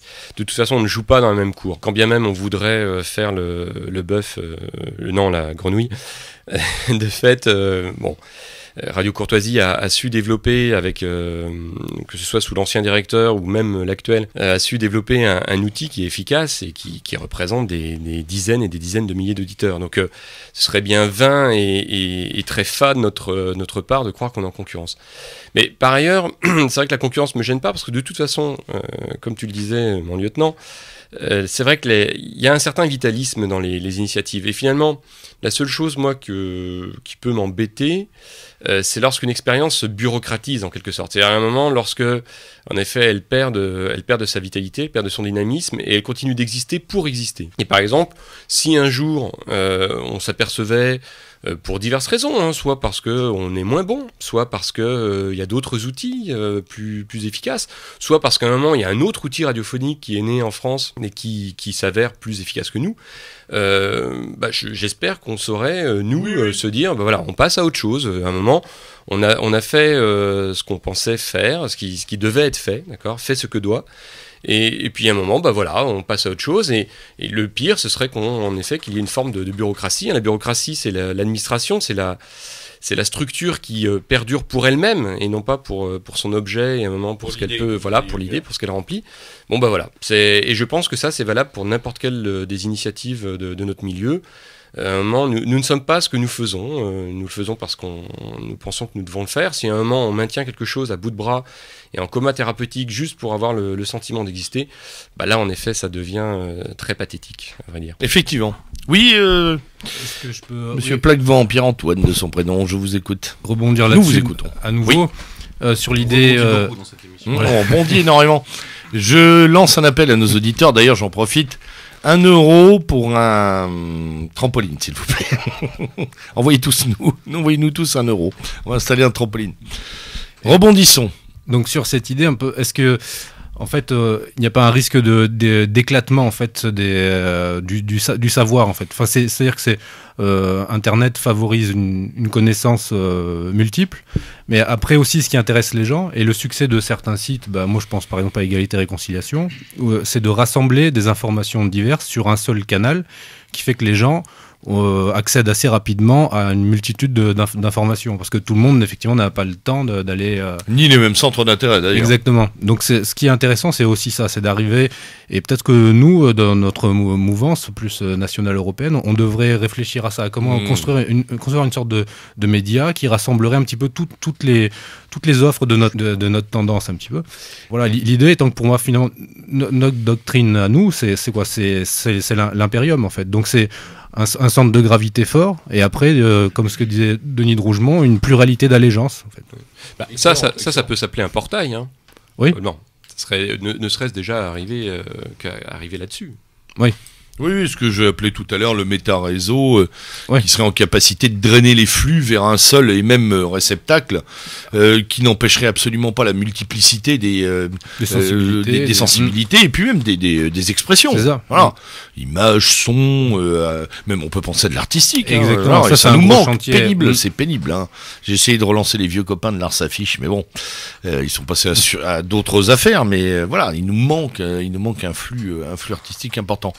Monsieur Aimant. Oui, par rapport à la question de la dissolution de la culture et du savoir, etc., je pense que c'est important de rappeler, enfin en tout cas c'est ma position, je ne sais pas si elle est partagée à cette table, c'est que Internet, les nouveaux médias, les réseaux sociaux, ce sont des vecteurs d'information et de communication. Ça ne remplace pas la culture. C'est-à-dire, on crée pas une nouvelle culture à base d'Internet. Internet, c'est un passeur. Et c'est ce qu'on est, par exemple, avec Zentropa, en mettant nos citations, les citations, des extraits de texte, qui sont autant d'invites à poursuivre. Qui sont des invitations. Mais on ne peut pas se forger une culture, on ne peut pas défendre une culture si on ne la maîtrise pas, et on la maîtrise dans les livres. Et ça, il faut quand même le rappeler. En effet, la lecture est en difficulté, mais il faut continuer à la défendre parce que c'est fondamental. Internet ne remplacera jamais la lecture. Jamais, jamais, jamais. Même si vous lisez des textes intéressants, etc., il faut quand même garder les bases de la culture classique. Et Internet permet de la promouvoir, de mettre en avant ce qui est intéressant, mais ça ne remplacera jamais la culture classique et la culture livresque qui est fondamentale, notamment dans la formation d'un militant. Sinon, vous risquez d'avoir une sorte de culture kaléidoscopique. Voilà. On y était, kaléidoscopique. Hein. Mais très peu structuré et surtout très superficiel. Alors, c'est l'écueil magmatique d'Internet. Hein. C'est ce caractère tellurique très désordonné, finalement. Pour relayer ton propos, on a ce souci, finalement, aussi de ne pas mettre toutes ses billes. Et je remarque que chacun d'entre vous a des activités dans le réel aussi, y compris nous d'ailleurs, ce qui fait qu'on s'est peut-être un peu prémunis contre ce genre de dérive. Hein.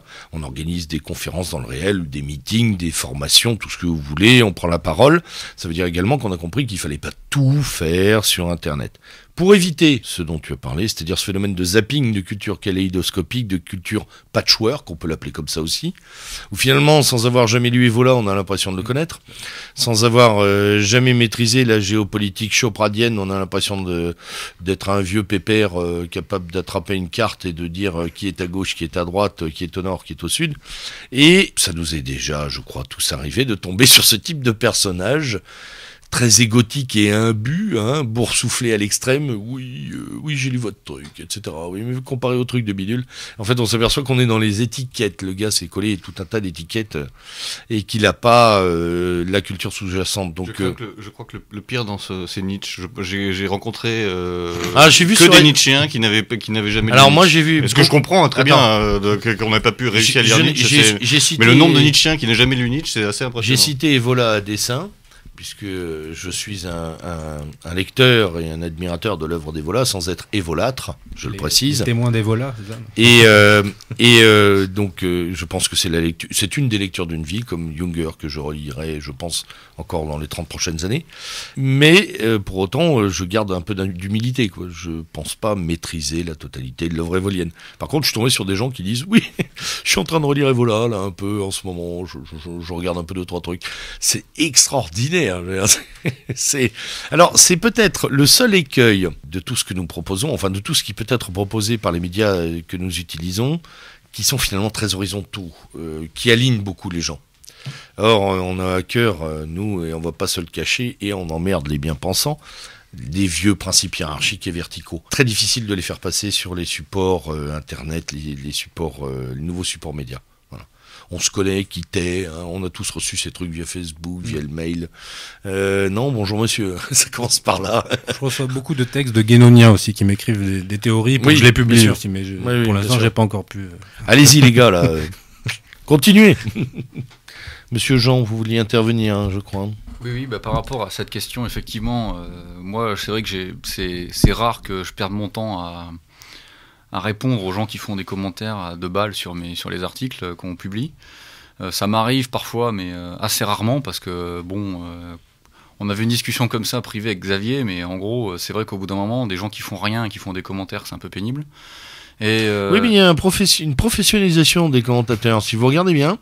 Alors, les gars, on va leur dire aux auditeurs, hein, parce que comme c'est en même temps des gens qui peuvent commenter ailleurs. Les gars, quand on administre un site, on a les IP, les mecs. D'accord ? Donc on voit qui fait les trucs. Arrêtez de changer de pseudo, c'est toujours la même IP, la même adresse d'ordi. Soyez pas bêtes les gars. Hein ? Essayez de faire ça du boulot ou de la fac pour changer, parce qu'on sait qui poste. Voilà.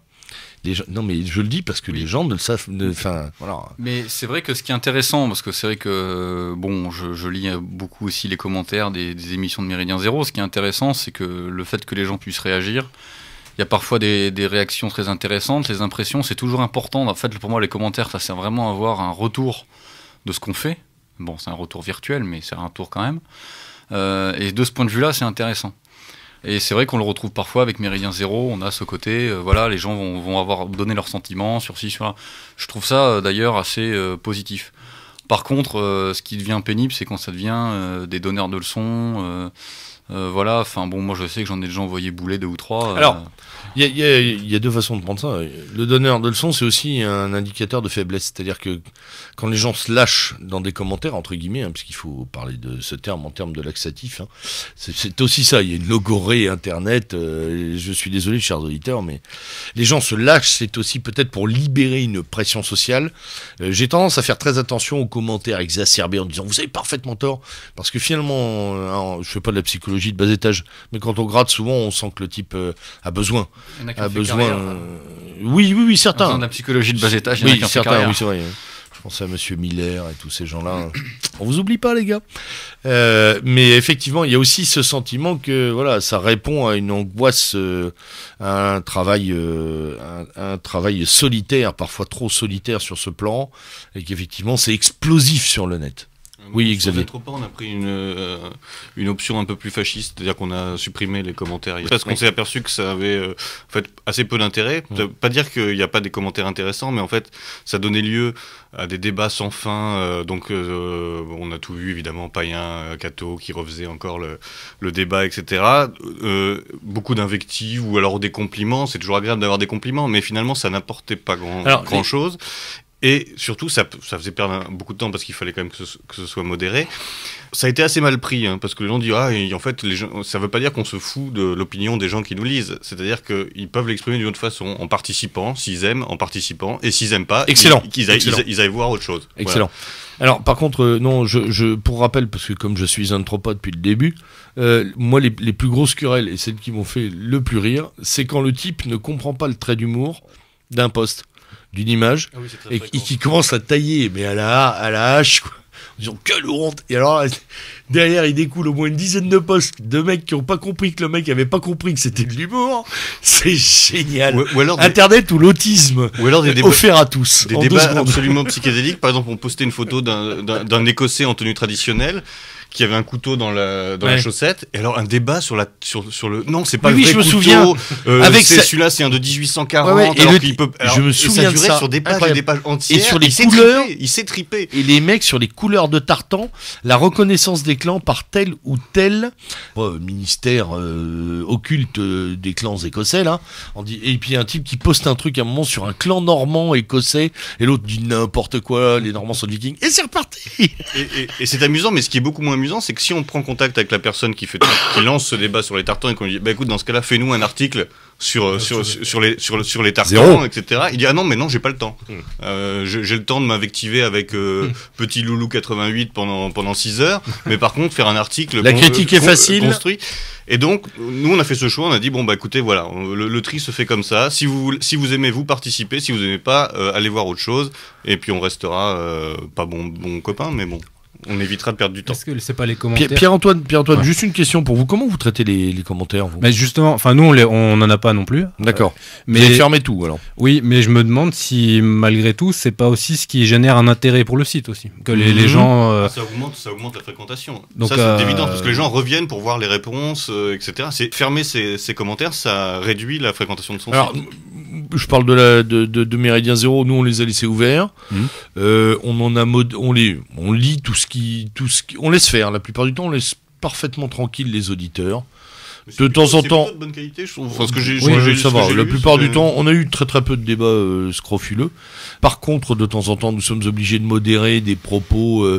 Les auditeurs nous connaissent que l'on qualifie de bêtement extrémistes, avec les poncifs habituels de la mouvance, les éternels ennemis paille et poutre, là, on n'y reviendra pas.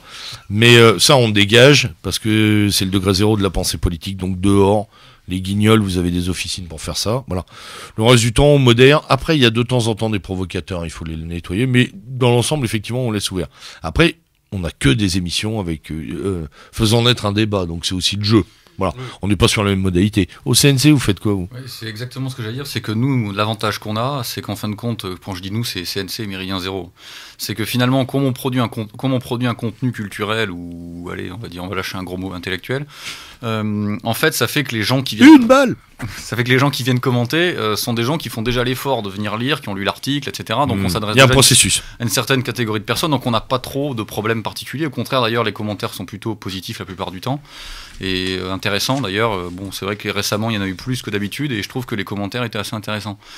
Voilà. Mais par contre, c'est vrai que parfois on voit que dès que c'est, par exemple, sur de l'actualité, dès que c'est sur de la réaction à chaud sur de l'actu, sur n'importe quel site, même sur des sites classiques, hein, le Figaro ou des horaires de ce type-là, effectivement, on se retrouve souvent avec des débats à chaud où tout le monde s'entretue, etc., etc. Et c'est vrai que le vrai problème, c'est que les gens perdent du temps à faire des commentaires, à s'entretuer sur Internet, délivrent leur adrénaline sur leur clavier. J'aimerais pas être la touche de clavier d'ailleurs à ce moment-là. Enter, bim. Et mais c'est vrai que c'est un gros problème parce qu'à côté de ça, nous on dit voilà, par exemple, on a plus de 800 fans Facebook sur notre page Cercle non conforme, ce que je trouve pas mal. Enfin bon, ouais, après, c'est bien. C'est sûr que c'est moins que les Gaga. Je mesure mal toutes ces choses, mais non, mais on va dire que c'est pas trop mal, je trouve. Enfin bon, on va être content. Et c'est bien, mais par contre, le jour où on fait une conférence, on est 40. Enfin voilà, je veux dire, j'ai pas mentir, j'ai pas faire comme certains qui font semblant d'être 150. Oui. Quand nous étions en 5000 en arrivant. Mais non, on est 40. C'est ce qui est bien en soi. Mais si vous voulez, moi, ça me pose question en me disant comment est-ce qu'on peut passer de quelque chose qui peut être lu par des milliers de personnes sur Internet à quelque chose qui draine des centaines de personnes sur le terrain. C'est le problème de ce que on va traiter tout à l'heure, parce que là, on va faire une petite pause musicale, mais il va falloir aussi traiter un peu plus. Là, on a pas mal tourné autour de nos outils. Il faudrait peut-être voir aussi maintenant les problématiques qui tournent de l'outil, des outils qu'on utilise, à savoir parfois une hypertrophie de ces outils, qui confine à une sorte de virtualo-militant, hein. Et puis après le traitement de l'information, la problématique des flux informationnels qui sont parfois lourds. Alors, Monsieur Plaquevent, Pierre-Antoine, vous nous avez amené un petit bonbon musical dont je vais lancer et le titre et la provenance. Le groupe s'appelle Conquérant, oui. C'est un groupe récent. C'est un artiste non conforme niçois, on va dire. Super. On les salue. Et il y a plein de potes. Il y a déjà un groupe qui s'appelle Numen Deus. Ah, très bien. Je connais Numen Deus. Et là, c'est son projet personnel. Projet personnel avec un titre qui est un salut à quelqu'un qu'ici pour lequel nous avons beaucoup de considération. Cœur rebelle, ça vous dira quelque chose.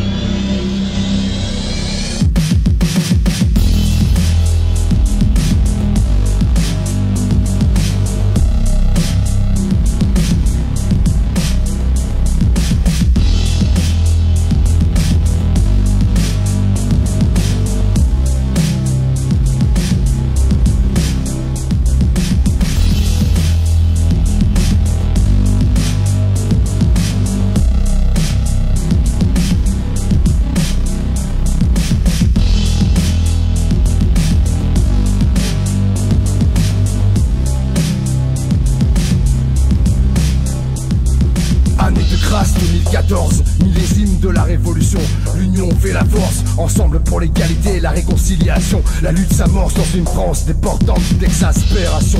On forme un cercle non conforme, les médias nous désinforment. L'État est le sponsor de l'invasion des Roms, pendant que nos potes mènent un combat pour l'Europe par Rome.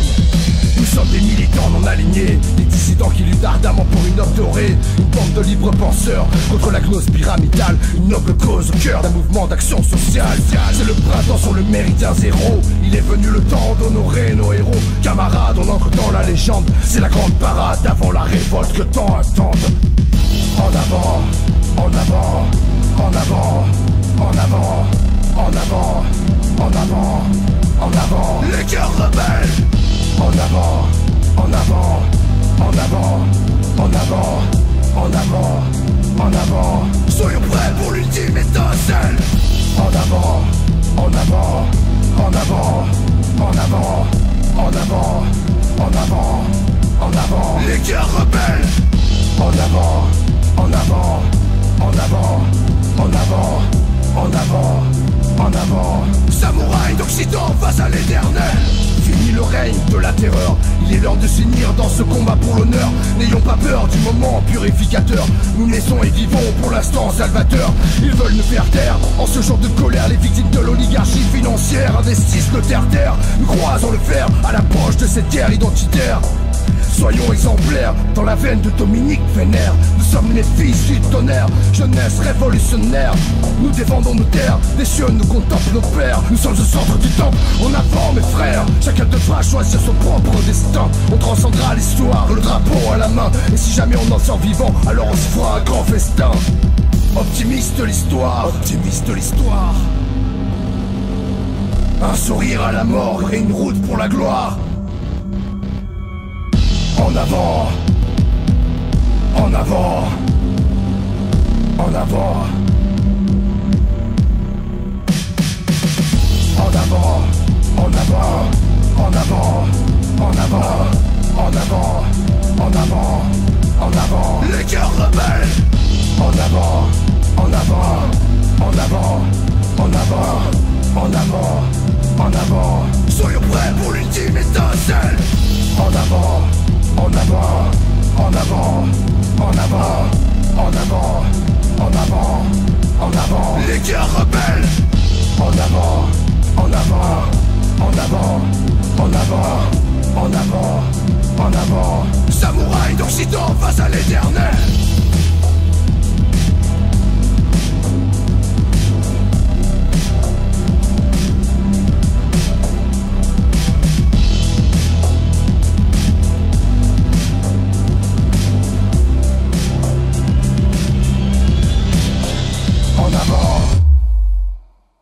De retour après cette pause musicale vivifiante, nous reprenons le cours de nos débats avec nos trois invités, Xavier Aimant, Pierre-Antoine Plaquevent, Jean, le gardien du phare, et quelqu'un que vous connaissez bien ici, Jean-Louis Romégas pour Méridien Zéro. Nous abordons le thème des nouvelles dissidences, des nouveaux réseaux, des nouveaux supports qui permettent une métapolitique engagée. Et on se posait la question de l'outil finalement. On se posait la question justement du support. On se posait cette question de la technique, lancinante question de la technique, déjà longuement posée par Ernst Junger notamment et par d'autres.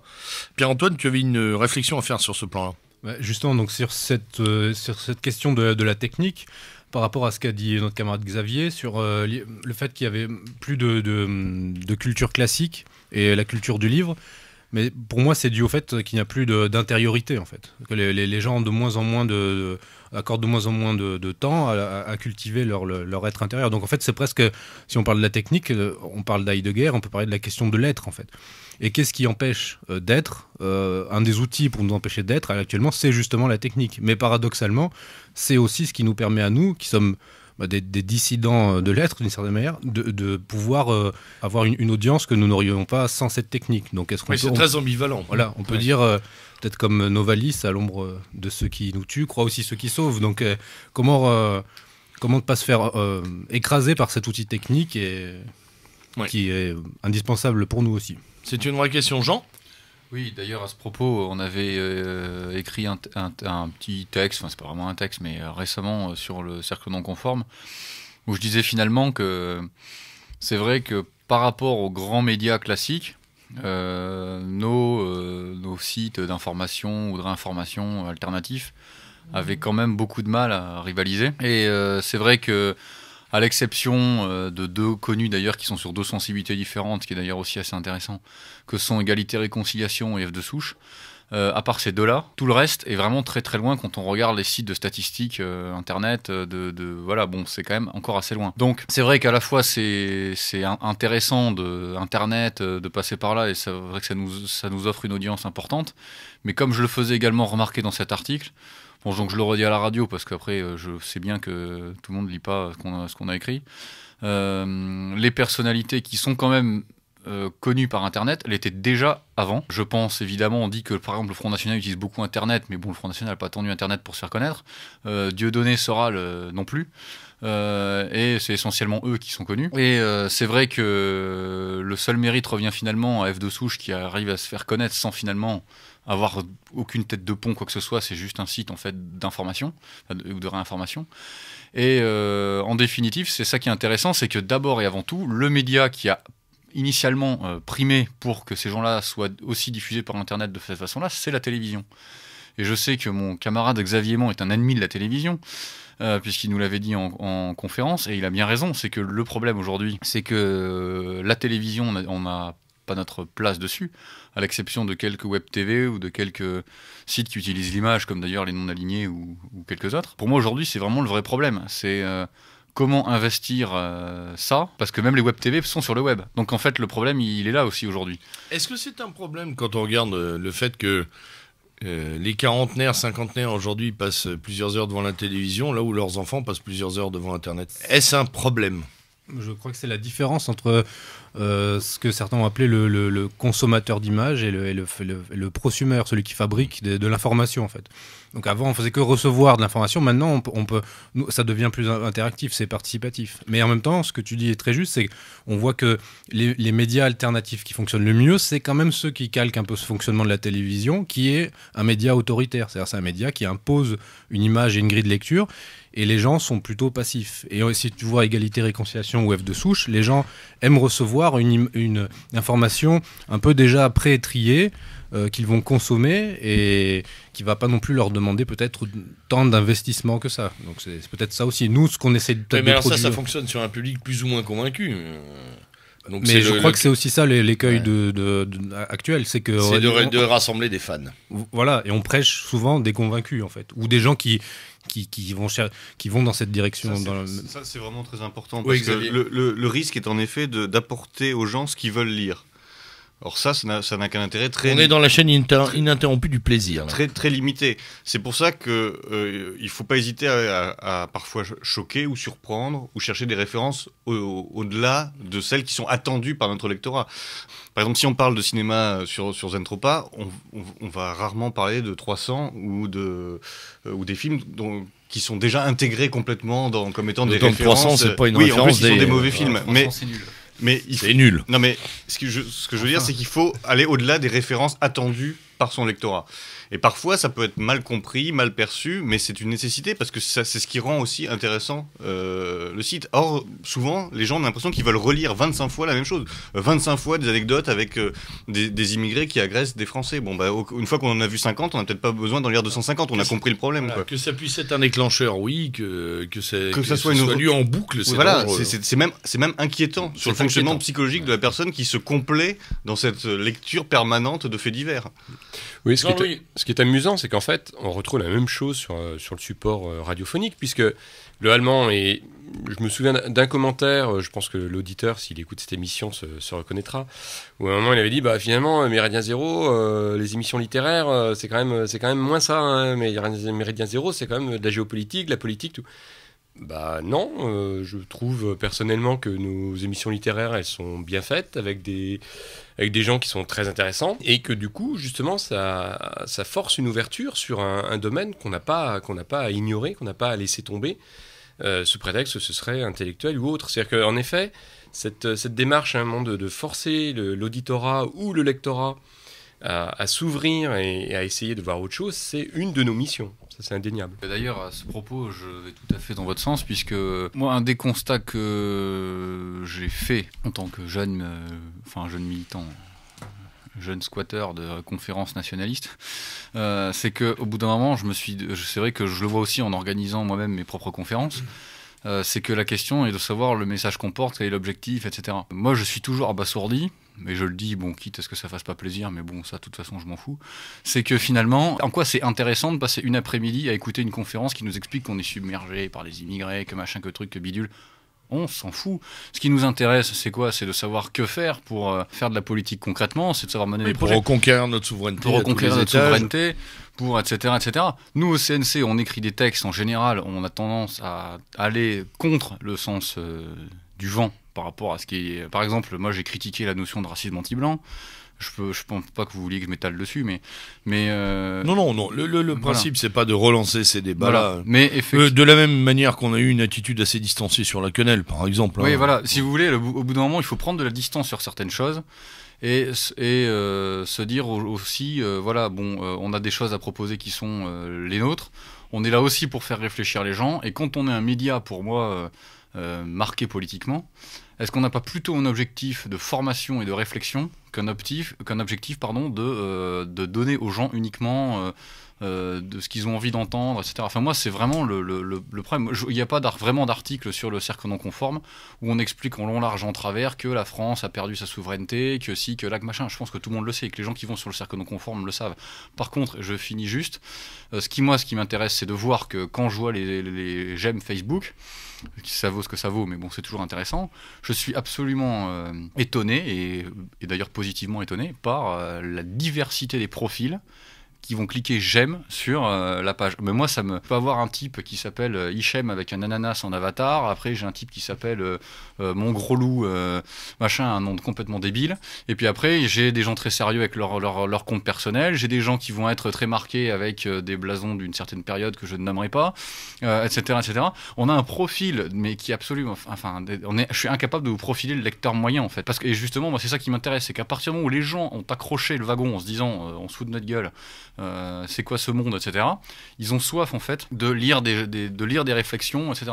Et je pense que c'est ça qui est important, c'est aussi de leur apporter quelque chose comme ça. Et c'est ce que font d'ailleurs Zentropa apporte énormément d'auteurs extérieurs. Nous, on le fait aussi pas mal puisqu'on n'a pas beaucoup parlé de Michéa et ainsi de suite.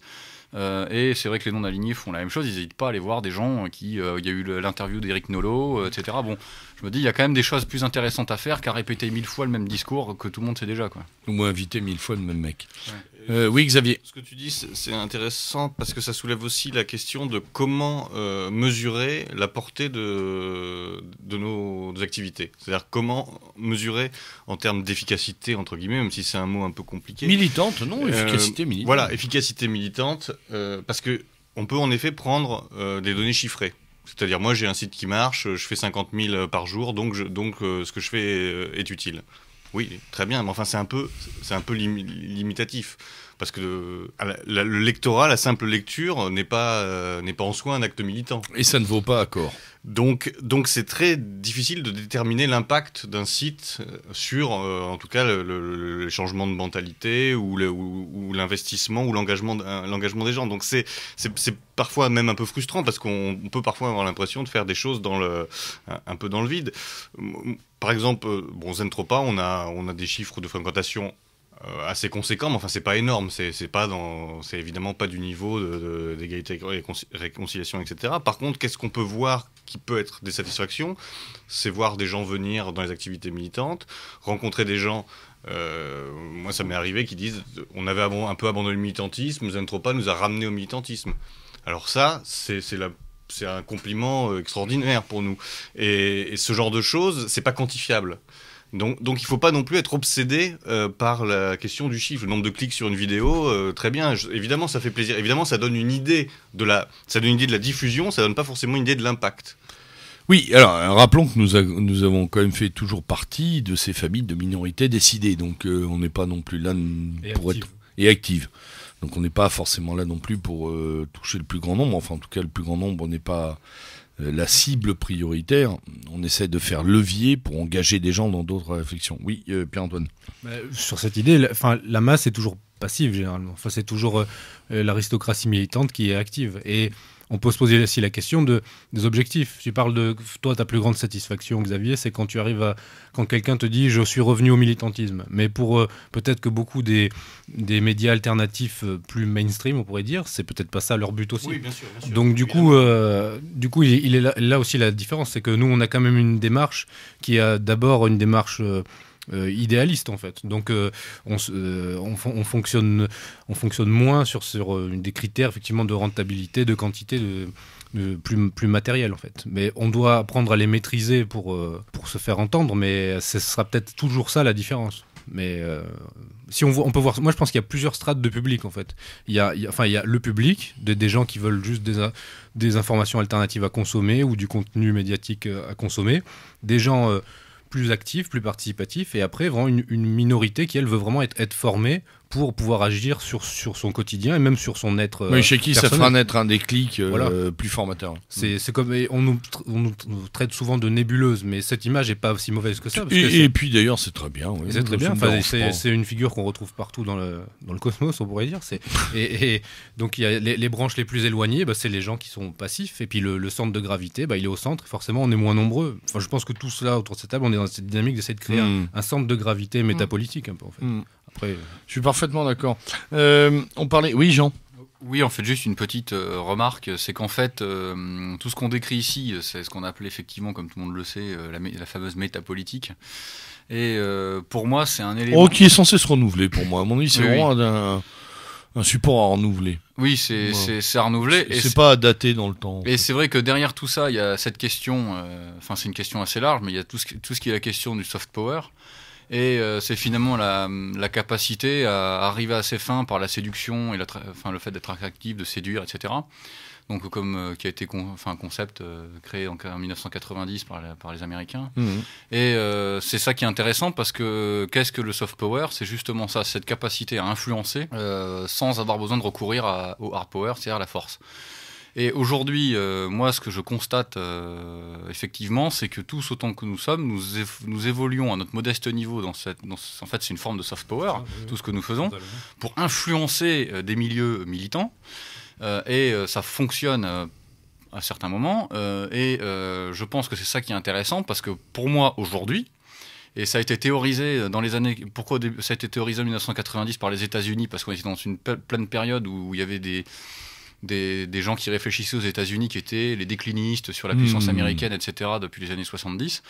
Et au contraire, ils ont dit non, en fait, le type de puissance a changé. Donc aujourd'hui, le soft power, c'est très important.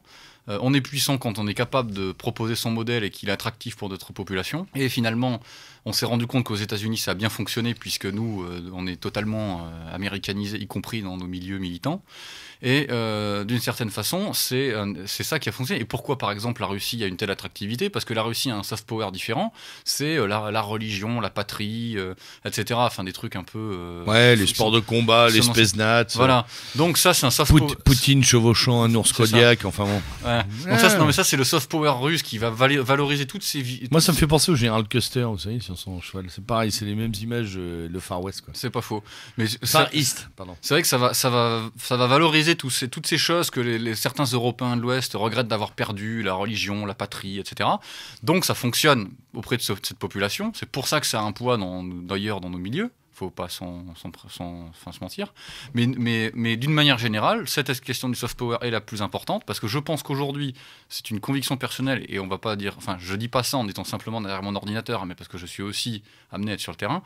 La principale réussite de nos milieux politiques, c'est justement la réinformation, la création d'une esthétique, les blogs, les journaux, les vidéos, etc. C'est ça qui fonctionne. Alors qu'à l'inverse, je trouve que dans tout ce qui est action concrète de terrain, on n'est pas bon, ou pas toujours efficace, et ça n'a pas toujours une très grande portée en réalité. Oui, ça appelle... de ma part, ce que tu dis, Jean, ça appelle deux remarques. D'une part, ce succès, on le voit sur le fait que certains milieux d'extrême gauche, justement, essaient de répliquer à ça. Hein. Je pense en particulier à... J'ai oublié son nom, puis ça n'a pas beaucoup d'intérêt, même si pas de pub. Non, mais c'est ça, même si je l'avais en tête, mais qui se voulait un Zentropa Antifa, en fait. C'est-à-dire, à un moment, le constat que, contrairement à peut-être une vingtaine ou une trentaine d'années, l'extrême gauche était moins susceptible ou moins capable de produire de l'esthétique, justement. Et donc, ce site avait essayé de copier Zentropa en essayant de reprendre justement un aspect graphique, esthétique, etc. Bon. Et ça, en général, hein, c'est l'hommage du vice à la vertu. C'est-à-dire que lorsqu'en effet les autres sont obligés de réagir comme ça, c'est clairement que l'initiative et la qualité sont justement de l'autre côté. L'autre élément, par contre, j'ai oublié ce que je voulais dire. Ah bah bravo Désolé. T'avais fini sur quoi, Jean ? J'ai déjà oublié. D'accord. Je ne céderai pas. On voit le zapping. Non, du zapping. Non, mais C'est dramatique de Non, là, c'est pas. sans- Non, sans- c'est Alzheimer. sans blaguer, je disais que notre principale réussite au niveau finalement militantisme, c'était justement plutôt le soft power que le hard power. Voilà, au sein tout à fait. du Et donc, militantisme. en effet, c'est ce qui permet à des journalistes estampillés, spécialistes de l'extrême droite, à un moment de dire oui, mais tous ces gens-là ont beaucoup de succès sur Internet, finalement, on les voit assez peu sur le terrain. Oui, bien sûr, en apparence, je pense que c'est une faiblesse. Sur le long terme, on en reparlera. Parce qu'à un moment, je pense que globalement, on est quand même un petit peu dans la lignée de ce qui a pu être dit par rapport à la manif pour tous. Il y a toute une génération qui se forme. Alors, il est préférable qu'elle se forme dans des manifs et dans le mouvement tel qu'il a eu lieu ce printemps, plutôt que sur Internet. Ça, là-dessus, il n'y aura jamais débat entre le réel et le virtuel. Et pour moi, le réel reste le plus important. Néanmoins, ce succès et cette emprise sur les outils informatiques et en particulier sur Internet est très important. Et même si, globalement, ça permet à certains de se gausser et de dire comment on n'est pas sur le terrain, oui, d'accord, ce que tu disais, il y a des milliers de gens qui vont lire telle chose et puis finalement, il va y en avoir 40 en conférence. D'accord, oui, aujourd'hui. On verra dans les années à venir. Si en effet, un petit peu ce que tu disais, lieutenant, si dans 10 ans, en effet, on a les mêmes choses à dire, dans la même tonalité, c'est qu'en effet, on aura échoué. Mais bon, je suis plutôt d'un point de vue optimiste et je pense qu'à un moment, on est déjà ça, rien que ça, c'est déjà énorme. De mon point de vue, c'est déjà énorme. Mais après, tu parlais de l'extrême gauche et du fait qu'ils ont voulu copier. Effectivement, j'avais vu ce site moi aussi. Qui n'a pas duré très longtemps, ils se sont fatigués. Ouais, mais faut dire qu'ils se fatiguent assez rapidement en général. C'est ça, c'est le jeu de la paresse. Et en fait, le fait est que un des éléments importants du soft power, c'est justement, et de la métapolitique, c'est aussi la culture qu'on propose. Et c'est vrai que nous, on constate, on a beaucoup fait, là, par exemple, la promotion de la scène alternative italienne, justement dans ce sens-là. Et il y en a aussi un peu dans la scène alternative allemande, certains groupes musicaux, mais surtout chez les Italiens, où effectivement on se rend compte qu'ils font une musique qui est d'abord de la bonne musique, qui ensuite est attractive pour les jeunes, et qui a des paroles intelligentes. Et effectivement, ça je pense que c'est un peu quelque chose qui nous manque encore chez nous en France. C'est justement être capable d'avoir cette musique qui nous permettrait de prolonger dans le réel par des concerts ou autres l'état d'esprit qu'on propose sur Internet. Parce que concrètement, aujourd'hui, il y a certaines sphères du nationalisme français qui ont leur groupe de musique, qui sont sur des positions très dures, etc., qui ne nous correspondent pas forcément.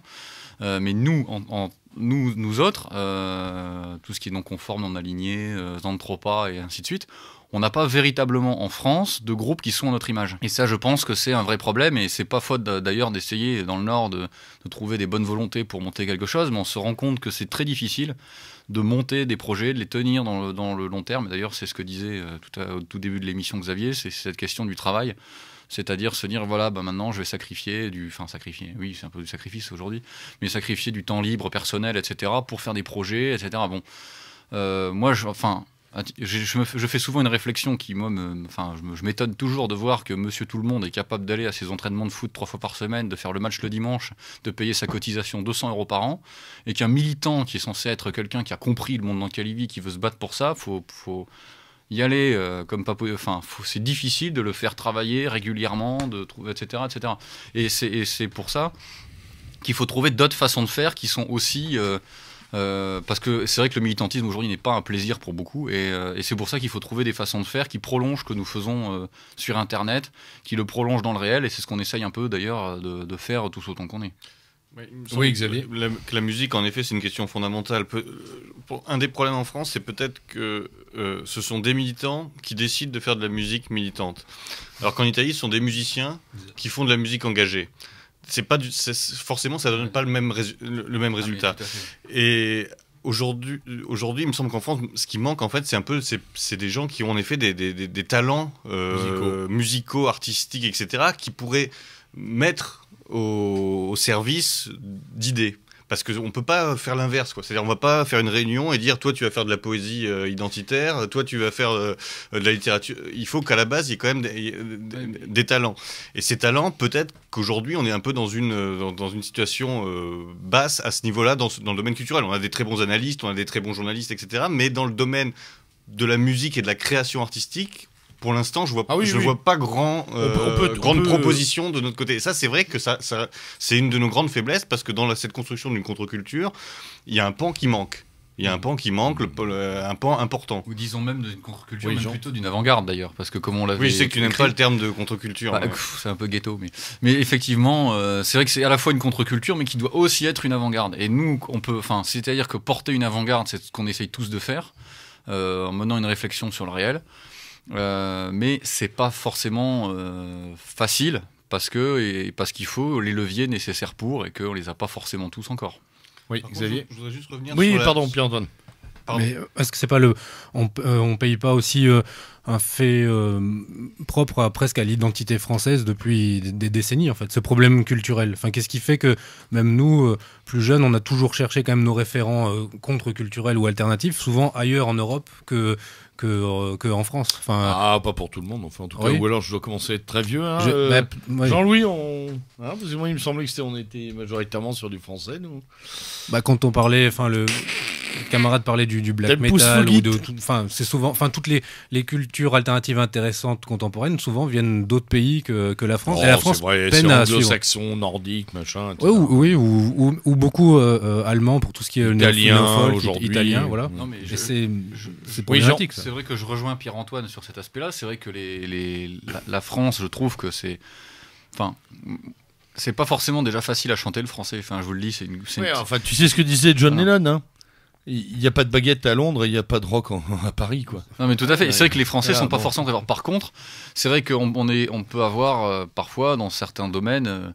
On parlait tout à l'heure du black metal. C'est vrai qu'il y a un très bon black metal français. J'ai cité John Lennon à MZ. C'est très bien. Il y a un très bon black metal français, mais par contre, c'est une musique qui reste quand même très fermée sur un type de domaine. Enfin, c'est très fermé. Voilà, c'est un type de public. Ah bon ? Voilà. Non, mais c'est pas avec ça. Anecdote. Par contre, vous dites ça, mais je peux vous dire que il y a une ouverture d'esprit. C'est dingue. Écoute, je vous en raconte une. Ça dure 2 minutes. Oui, le jour où j'étais jeune, hein, mais j'écoutais un peu de black metal, donc. J'étais plus vieux que vous, mais j'ai aussi écouté du black metal. Je mets l'album Philosophem dans la nouvelle chaîne IFI que mon père vient de m'offrir. Je balance la chanson 2. Au bout de 3 minutes, je vois mon père arriver en courant en disant « Merde, j'ai acheté un produit avarié ». Voilà. Pourtant, donc c'est vrai que mon père est un type assez ouvert, mais là pour le coup il a cru qu'il y avait quelques soucis de crachat dans les haut-parleurs. Parce que la question de la musique, elle est là. C'est que par exemple on peut avoir de très bons artistes dans certains types de musique, mais comme c'est des musiques très particulières, et c'est pas de la musique plus grand public. Si on fait de la musique, on n'est pas dans la métapo finalement. Voilà. Ouais. Et puis le problème, c'est dans la niche. Le problème, exactement. Et puis le problème, c'est que qu'est-ce qu'écoutent aujourd'hui beaucoup de jeunes? Par exemple, ils vont beaucoup écouter de musique électronique, des trucs comme ça. Mais la musique électronique, ça fait pas passer un message politique. Ils chantent pas. Faux. Ça dépend. Non, mais ça dépend. Faux. On écoute le Tanzmetal de Rammstein. Oui. Qui est donc un métal électronique. On écoute. Oui, mais pour Rammstein. On a l'Aibar en électro-martial. On a nos amis de Venation, dont je rappelle Oui, parce qu'il y a un fond indus. Ils ont créé un manifeste rétro-futuriste. Hein, pour ceux qui ont un peu de mal à rétro-futuriste, ça me paraît assez explicite. Non, mais je pensais. Lisez les textes, donc c'est possible aussi. Monsieur, mon cher lieutenant, mais je pensais à de la musique électro mainstream. Hein. Je vous parle de tout ce qu'écoutent les jeunes. Parce que le problème, c'est que les jeunes, ça n'est pas une catégorie. Bon. Pourtant, les journalistes abusent abondamment du mot jeune. On est bien d'accord, mais non, c'est ce que je reviens. C'est pour ça que je reviens à ce que disait tout à l'heure Xavier, c'est que en fait, il faut des artistes. Après, ils feront ce qu'ils ont à faire, quoi. Moi, ça ne va pas être ma partie parce que je fais un peu de musique, mais je suis d'abord un militant. Voilà. Peut-être que la question aussi, c'est que justement, le milieu militant n'offre pas de place non plus. Il y a quand même un peu une tradition d'anti-intellectualisme et d'anti-artiste. artistes dans nos milieux, ce qui fait que celui qui va là, écrire des poèmes ou faire de la peinture, ça va pas être le roi du pétrole dans le groupe des super cogneurs. C'est Barbouille dans les Barbes à Papa, quoi.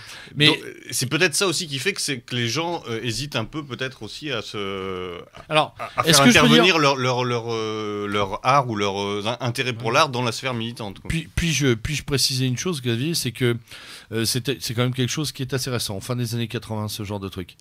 C'est l'hypertrophie de la première ligne des 10 Spartiates de 300. À savoir, on a eu une époque assez skinhead, machin, baston de rue, bidule, et on a eu l'hypertrophie du gros Malabar qui tue et qui, quand le mec parle un peu plus longtemps, c'est-à-dire l'intello, machin, on lui met une droite, il perd 3 dents et on passe aux choses sérieuses. Non, ça a fait beaucoup de mal dans la mouvance.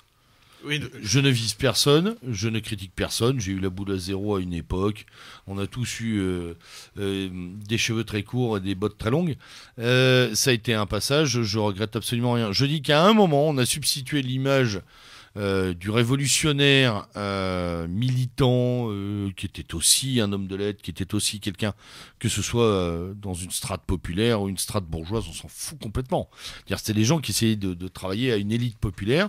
On y a substitué le combattant de rue. Le combattant de rue étant devenu le chef a édicté la norme, et la norme, ça a été... il nous fatigue là au bout d'une demi-heure à parler tous ces guignols, on va agir. Et donc on a fait de l'agitation, du bougisme, de l'activisme,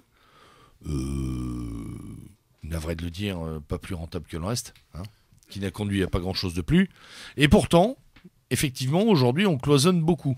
Je le répète assez souvent, quand j'avais 20 ans, que j'étais dans la mouvance militante nationaliste radicale, je faisais du surf.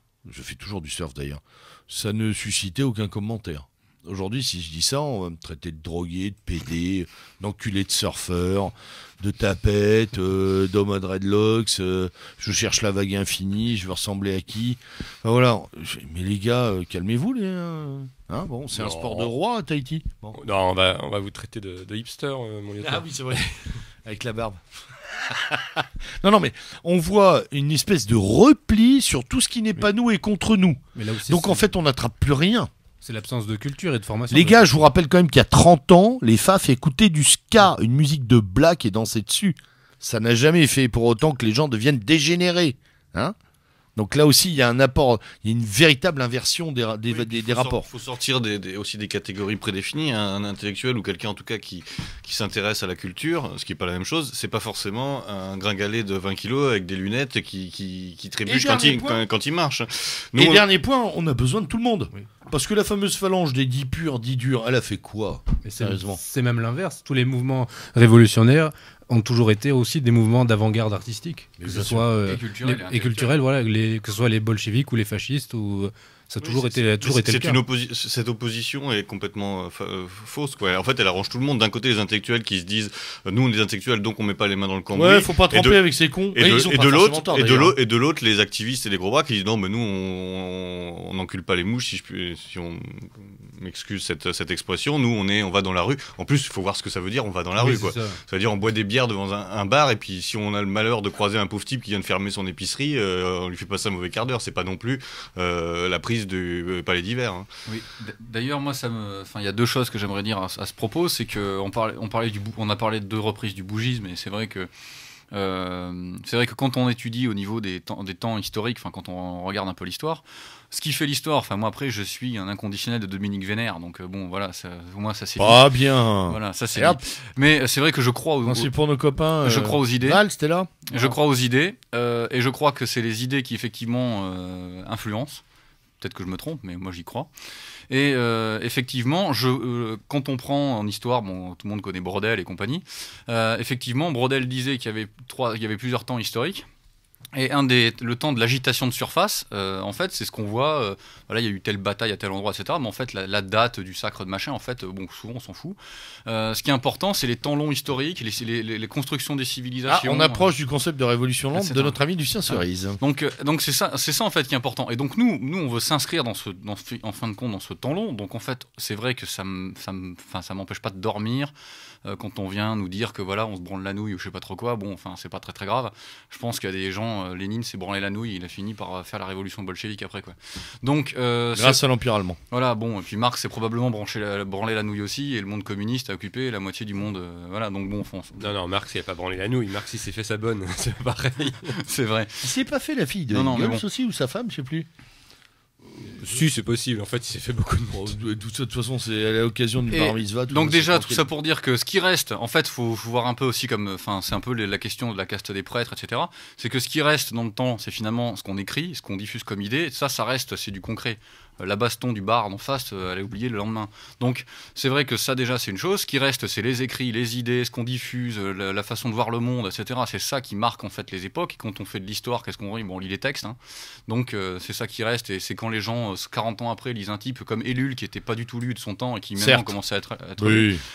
Bon, Ellul dit des choses très intéressantes. Ellul, s'il avait simplement été anarchiste dans sa fête... L'avantage avec Ellul, c'est que comme il n'a pas été élu du tout, les jeunes qui voudraient le lire aujourd'hui, ils peuvent attaquer directement en poche. Donc financièrement, il n'y a plus aucune excuse à ne pas lire Ellul. Et deuxième petite remarque, c'est que quand on parle de la rue, etc., je comprends tout à fait le principe. C'est un peu le principe squadriste ou le principe des corps francs ou tout ça, etc. Ouais, sauf que la rue a changé. Le réel est plus le même. Sauf que deux choses. Petit 1, les squadristes et les corps francs, je rappelle quand même qu'ils sortaient des tranchées. Donc c'était quand même autre chose que ce qu'on vit aujourd'hui. Et deuxièmement, aujourd'hui, le pouvoir, il n'est pas dans la rue. Le pouvoir, il est à Wall Street, le pouvoir, il est à la City, le pouvoir, c'est une oligarchie transnationale. Donc moi, j'aimerais qu'on m'explique comment est-ce qu'on fait pour changer ça uniquement par des petites bandes de rue. C'est strictement impossible. Donc, du coup, on est obligé de prévoir quelque chose qui nous permet de toucher, à un moment donné, une force suffisante pour pouvoir renverser une oligarchie qui est transnationale et que ça fait bien rigoler de voir des gens s'ébrouer à droite à gauche. Enfin, je dis pas ça pour être désagréable, hein, attention. Bien sûr. Mais c'est simplement un constat. Le pouvoir, on prend pas les fourches pour aller aux Tuileries. Enfin, on n'est plus à cette époque-là, quoi. Déjà, on n'a pas les moyens de les faire. Et même si on le faisait, c'est pas là où se situe le vrai pouvoir. On aurait pas beaucoup avancé finalement. Non, mais exactement. Ça ferait plaisir, honnêtement. Il faut pas se le cacher. Mais ça ne servirait fondamentalement, ça servirait pas forcément à grand chose. Mais les critiques de l'intellectualisme, de toute façon, elles sont souvent simplement une excuse pour soi-même pas faire d'efforts intellectuels. C'est ça, à mon avis, le premier point d'ailleurs. Est-ce que tout le monde peut les faire aussi? Est-ce que on pêche pas aussi qu'on se répartit peut-être mal les rôles au sens large dans nos mouvements en fait? Bonne question. Et en fait, comme tout le monde est un peu centré sur soi, en fait, chacun a tendance à projeter sur le mouvement ce qu'il est lui-même. L'intellectuel va vouloir intellectualiser. Je pense que c'est une vraie question aussi. Et ce qui est important, c'est justement d'arriver à faire travailler tout le monde ensemble et avec chacun à sa place, etc. Mais c'est important aussi que les gens se connaissent. C'est-à-dire qu'il ne faut pas que l'intellectuel soit dans sa tour d'ivoire et le colleur d'affiche. Le principe de, par exemple, parler un peu de Casa Pound. Je sais que ça énerve certaines personnes parce qu'ils trouvent qu'on en parle trop, mais enfin ça reste quand même un exemple intéressant. À Casa Pound, tout le monde fait tout. Ouais. C'est-à-dire du vice-président aux jeunes qui viennent de s'engager, tout le monde fait toutes les tâches, les collages, les gardes, etc. etc. Et Adriano Chianca, qui est l'auteur de Casa Pound, une bonté aînée, par exemple, qui est le responsable culturel, et il fait aussi les tours de garde, il fait aussi les collages, etc. etc. Donc c'est aussi cette idée un peu organique, quoi. C'est-à-dire, en effet, il y a des rôles différents, il faut que chacun, on va évidemment plus mettre en avant les qualités, on va peut-être pas envoyer les mêmes en première ligne s'il y a des problèmes, etc. Mais dans un état d'esprit quand même communautaire et organique où chacun est proche de l'autre et peut faire sa tâche, entre guillemets. Mais d'ailleurs, ce que tu dis, nous, on fonctionne exactement de la même façon. Hein. C'est-à-dire que même pour ma part, autant j'écris des articles que je vais être sur des actions de terrain, c'est coller des affiches, c'est tellement banal que voilà. Mais disons que nous aussi, tout le monde fait tout. Et en fait, je pense que c'est aussi ça qui est intéressant. On a dit que ça arrangeait bien sûrement beaucoup de monde qui ait cette séparation entre les deux. Après, est-ce que c'est pas aussi des catégories Non, mais elle est en train de passer, je pense. Hein, oui, mais est-ce que c'est pas non plus des catégories elle a ankylosé 15 ans de intellectuel, pas intellectuel, machin, je sais pas. Moi, le problème, c'est que je pense qu'en fait, il y a deux types de personnes. Il y a les gens qui s'engagent par conviction, il y a les gens qui s'engagent pour avoir un trip de jeunesse, avoir un style, etc. Voilà. Donc, oui, la psychothérapie de groupe. Voilà, bon, c'est pas la différence entre l'intellectuel et le penseur, en fait. Le penseur est toujours avec le réel, l'intellectuel se coupe peut-être. Voilà. Moi, c'est plus une catégorie presque de marxiste, quoi, l'intellectuel. Je suis Tout à fait d'accord. D'ailleurs, je pense, nous, qu'on produit plus une pensée. Voilà, une vision du monde, en fait. Intellectuelle, je pense. Une plateforme, même, d'ailleurs, de pensée. C'est-à-dire qu'on offre pas mal à lire. Pour moi, quand j'entends intellectuel, je vois Bernard-Henri Lévy, donc du coup, j'ai une vision d'horreur immédiate qui m'arrive aux yeux. Mais effectivement, c'est... Le ministre des Affaires étrangères, c'est ça, on parle bien de lui. Oui, on est bien d'accord. Et voilà. Et c'est vrai qu'il faut un peu sortir de ces catégories, mais je pense aussi que pour beaucoup, finalement, c'est un peu un trip de jeunesse. Il faut avoir les chaussures qu'il faut, le pull qu'il faut, l'attitude qu'il faudrait pour avoir l'air de ceci, de cela. C'est vrai que ça, c'est inhérent à la jeunesse. Mais disons que c'est aussi peut-être après à nous de faire en sorte que les gens s'identifient différemment. Et c'est pour ça que aussi quelque chose que je dis souvent, c'est que nous, ce qui est important au niveau du CNC, et ce qui est important au niveau d'ailleurs des gens qui se regroupent autour de nous dans le Nord, c'est que ce qui va finalement être au cœur de tout, c'est cette question des valeurs. Quelles sont les valeurs que nous partageons? Et on retombe toujours sur la même chose qui finalement a surtout été développée par les anarchistes, c'est la morale développée par Kropotkin, c'est la décence commune d'Orwell, c'est tout ça qui revient, c'est voilà, comment est-ce qu'on se comporte en société, comment est-ce qu'on se comporte avec les autres, comment est-ce qu'on se projette dans le monde, etc. D'imposer nos codes. Voilà, puis comment est-ce qu'on est, Alors justement, on revient à ce que disait Vénère. Il nous reste une dizaine de minutes. On l'a effleuré au tout début de l'émission. Je voudrais que vous disiez quelque chose là-dessus, chacun à votre tour, si c'est possible. La difficulté de trier entre, parce qu'on dit imposer nos codes, donc il faut que nos codes soient lisibles. Or aujourd'hui, quelqu'un qui embrasse le spectre informationnel, audiovisuel, auditif, via des lectures de blogs, de journaux, etc.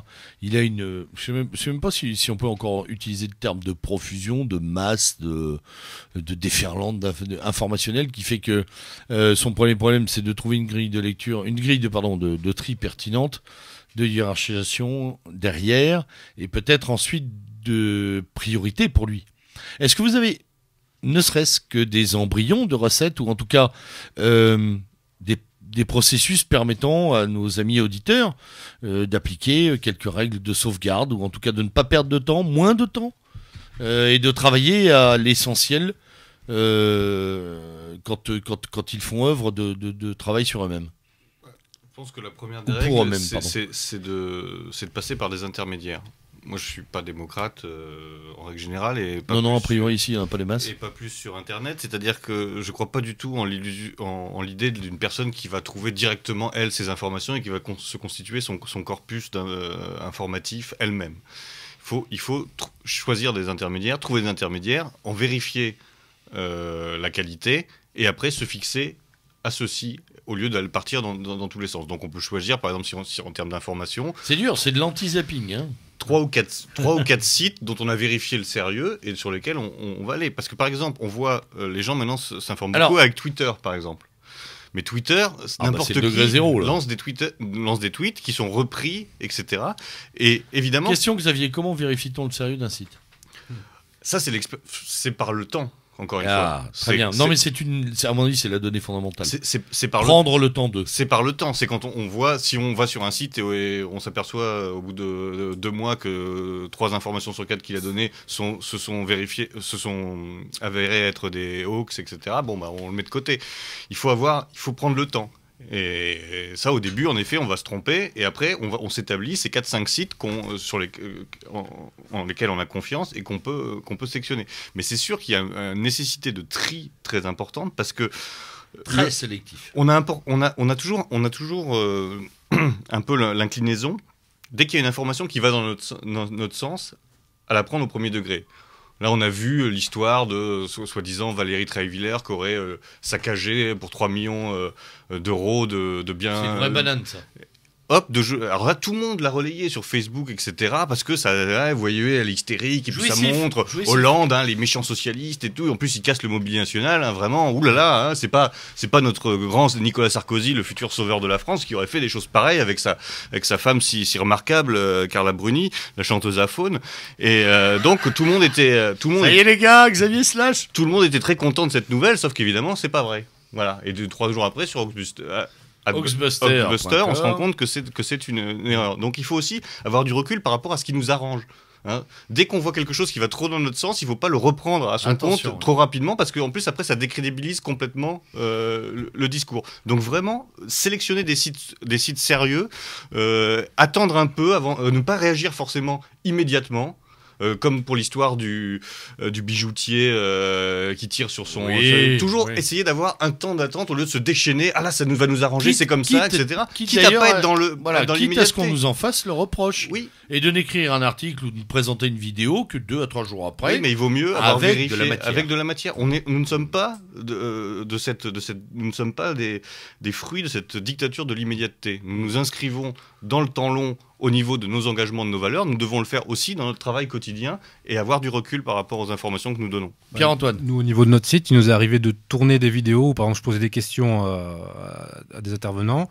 On a dû enlever la question et la réponse parce que c'était à partir d'un élément qui n'était pas forcément bien vérifié ou vérifiable. Validé, etc. Voilà. Et je pense que ça, c'est essentiel. C'est 2 choses à faire dans le sens que tu as dit. C'est, en fait, il faut croiser les sources. Et pour vérifier les informations, donc prendre le temps de vérifier l'information et aussi revenir aux catégories, quoi. En fait, séparer les essences, quoi. Qu'est-ce qui structure une vision du monde? C'est plusieurs champs de connaissances. Donc ça peut être la géopolitique, le domaine religieux, le domaine plus d'actualité. Et en fait, sélectionner dans ce domaine-là des sites ou des sources d'informations qui nous apportent des informations nouvelles, mais et aussi ne pas hésiter à comparer ce qui vient de nos médias alternatifs avec ce qui est le canal officiel aussi, ou les canaux des universités, Très important, parce que il y a des choses vraiment intéressantes qui peuvent être lues selon notre grille à nous, même en écoutant, on peut écouter France Culture, certaines émissions et tout, qui peuvent être écoutées selon notre grille à nous, ou bien ou retourner pour voir pourquoi l'envoyeur nous fait passer ce message-là. Enfin, il y a plein de choses à faire, mais il faut effectivement et surtout garder la tête froide en fait. Et connaître l'ennemi, jauger les forces. Oui. Et c'est vrai que Facebook, Twitter, ça fait beaucoup de mal parce qu'au bout d'un moment, même quand on veut s'en servir intelligemment, on est capté par une espèce de flux de liens qui renvoie à d'autres liens et il faut garder son cap, quoi.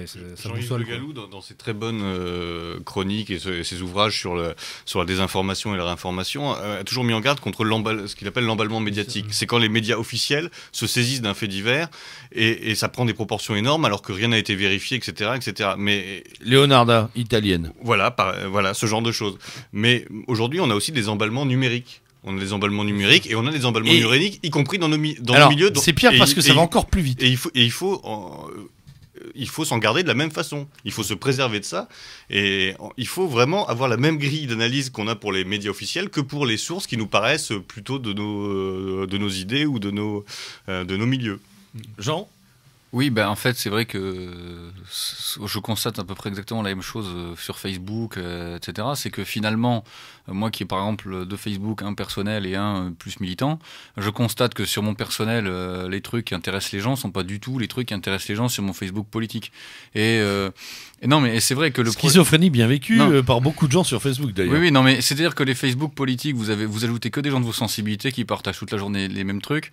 Vous discutez que des gens qui pensent à peu près comme vous. D'ailleurs, en fait, on trouve quand même le moyen de s'engueuler entre gens qui pensent presque pareil. C'est la magie d'Internet. Ça, c'est important. C'est important, c'est-à-dire que on va faire la trop grande proximité crée le conflit. Exactement.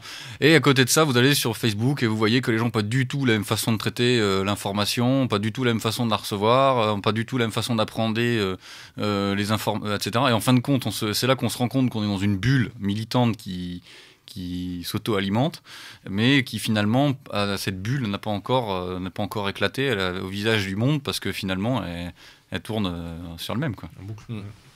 Imaginez ce temps bizarre où on voyait nos camarades en région, comme ça, il y a 20 ou 30 ans, 1 à 2 fois par an. Tantôt, on s'écrivait un courrier, on s'envoyait une lettre, ça va et tout.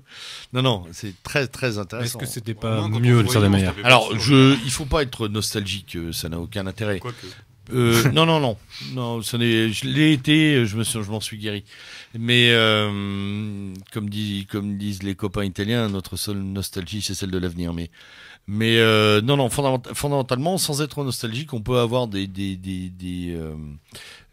points de comparaison importants, effectivement. Quand on est à sa tâche, on n'est pas forcément toute la journée sur Facebook, Twitter, machin, etc. Et que là, il y a une virtualité rampante qui pompe finalement tout ce que pourrait produire quelqu'un dans le réel. Ou en Quand partie. on organise une manif de rue aujourd'hui, alors qu'on a des moyens de diffusion beaucoup plus importants, on n'a pas plus de gens dans la rue qu'avant, l'époque Facebook. On en a même moins. On en a même Pour être très honnête, il y en a moins.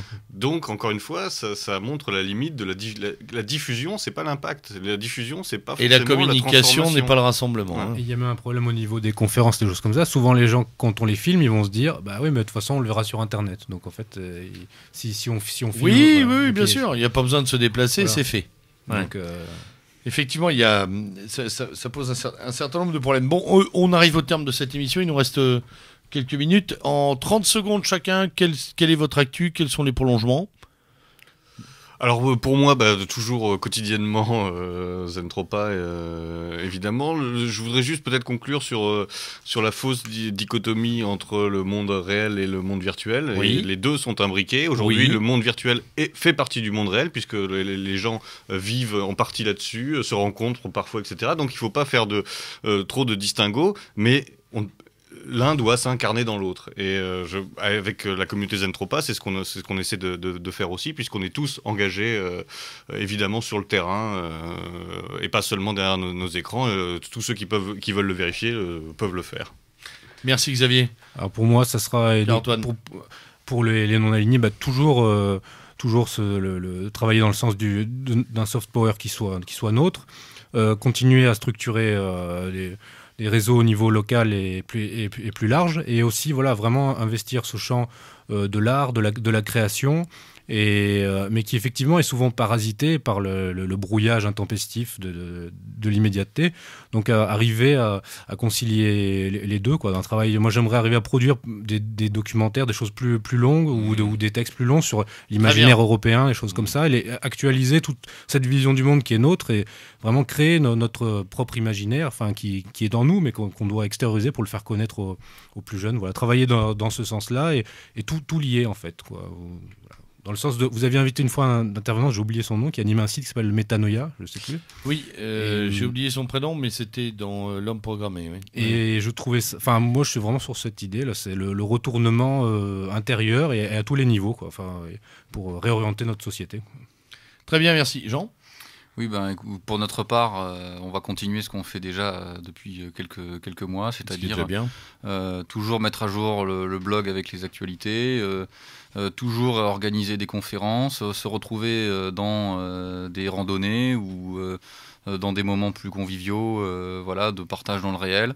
Et je pense que déjà c'est important, parce qu'en fait on se rend compte que créer une communauté qui se connaît, c'est déjà un grand pas dans notre société atomisée. Voilà. Et le seul mot de conclusion que j'aurais à dire, peut-être ça fera l'objet d'une autre émission, c'est qu'il va falloir qu'on comprenne qu'il faut tous qu'on combatte l'états-unien qui est en nous. Parce que je crois qu'en fait c'est notre principal problème, et Dominique Vénère l'a dit, c'est qu'en fin de compte l'ennemi de l'Europe c'est les États-Unis. Il faudrait que les gens le comprennent bien et qu'on ne s'écarte pas de cette ligne. Mon Jean-Louis. Ouais, pour Méridien Zéro, on va continuer évidemment à être là toutes les semaines, ce qui pour nous est déjà un défi. Voilà.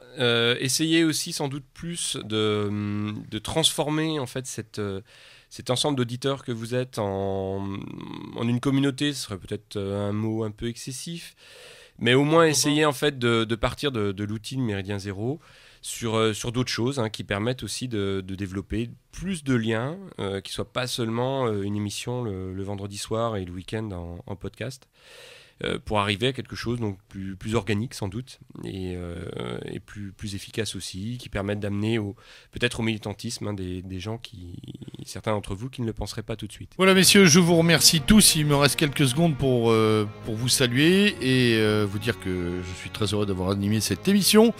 C'était le lieutenant Sturm à la barre de cette émission de Méridien Zéro consacrée aux nouvelles dissidences, nouveaux réseaux pour une métapolitique engagée. Je vous souhaite une excellente soirée, je vous dis à très bientôt et surtout à l'abordage et pas de quartier.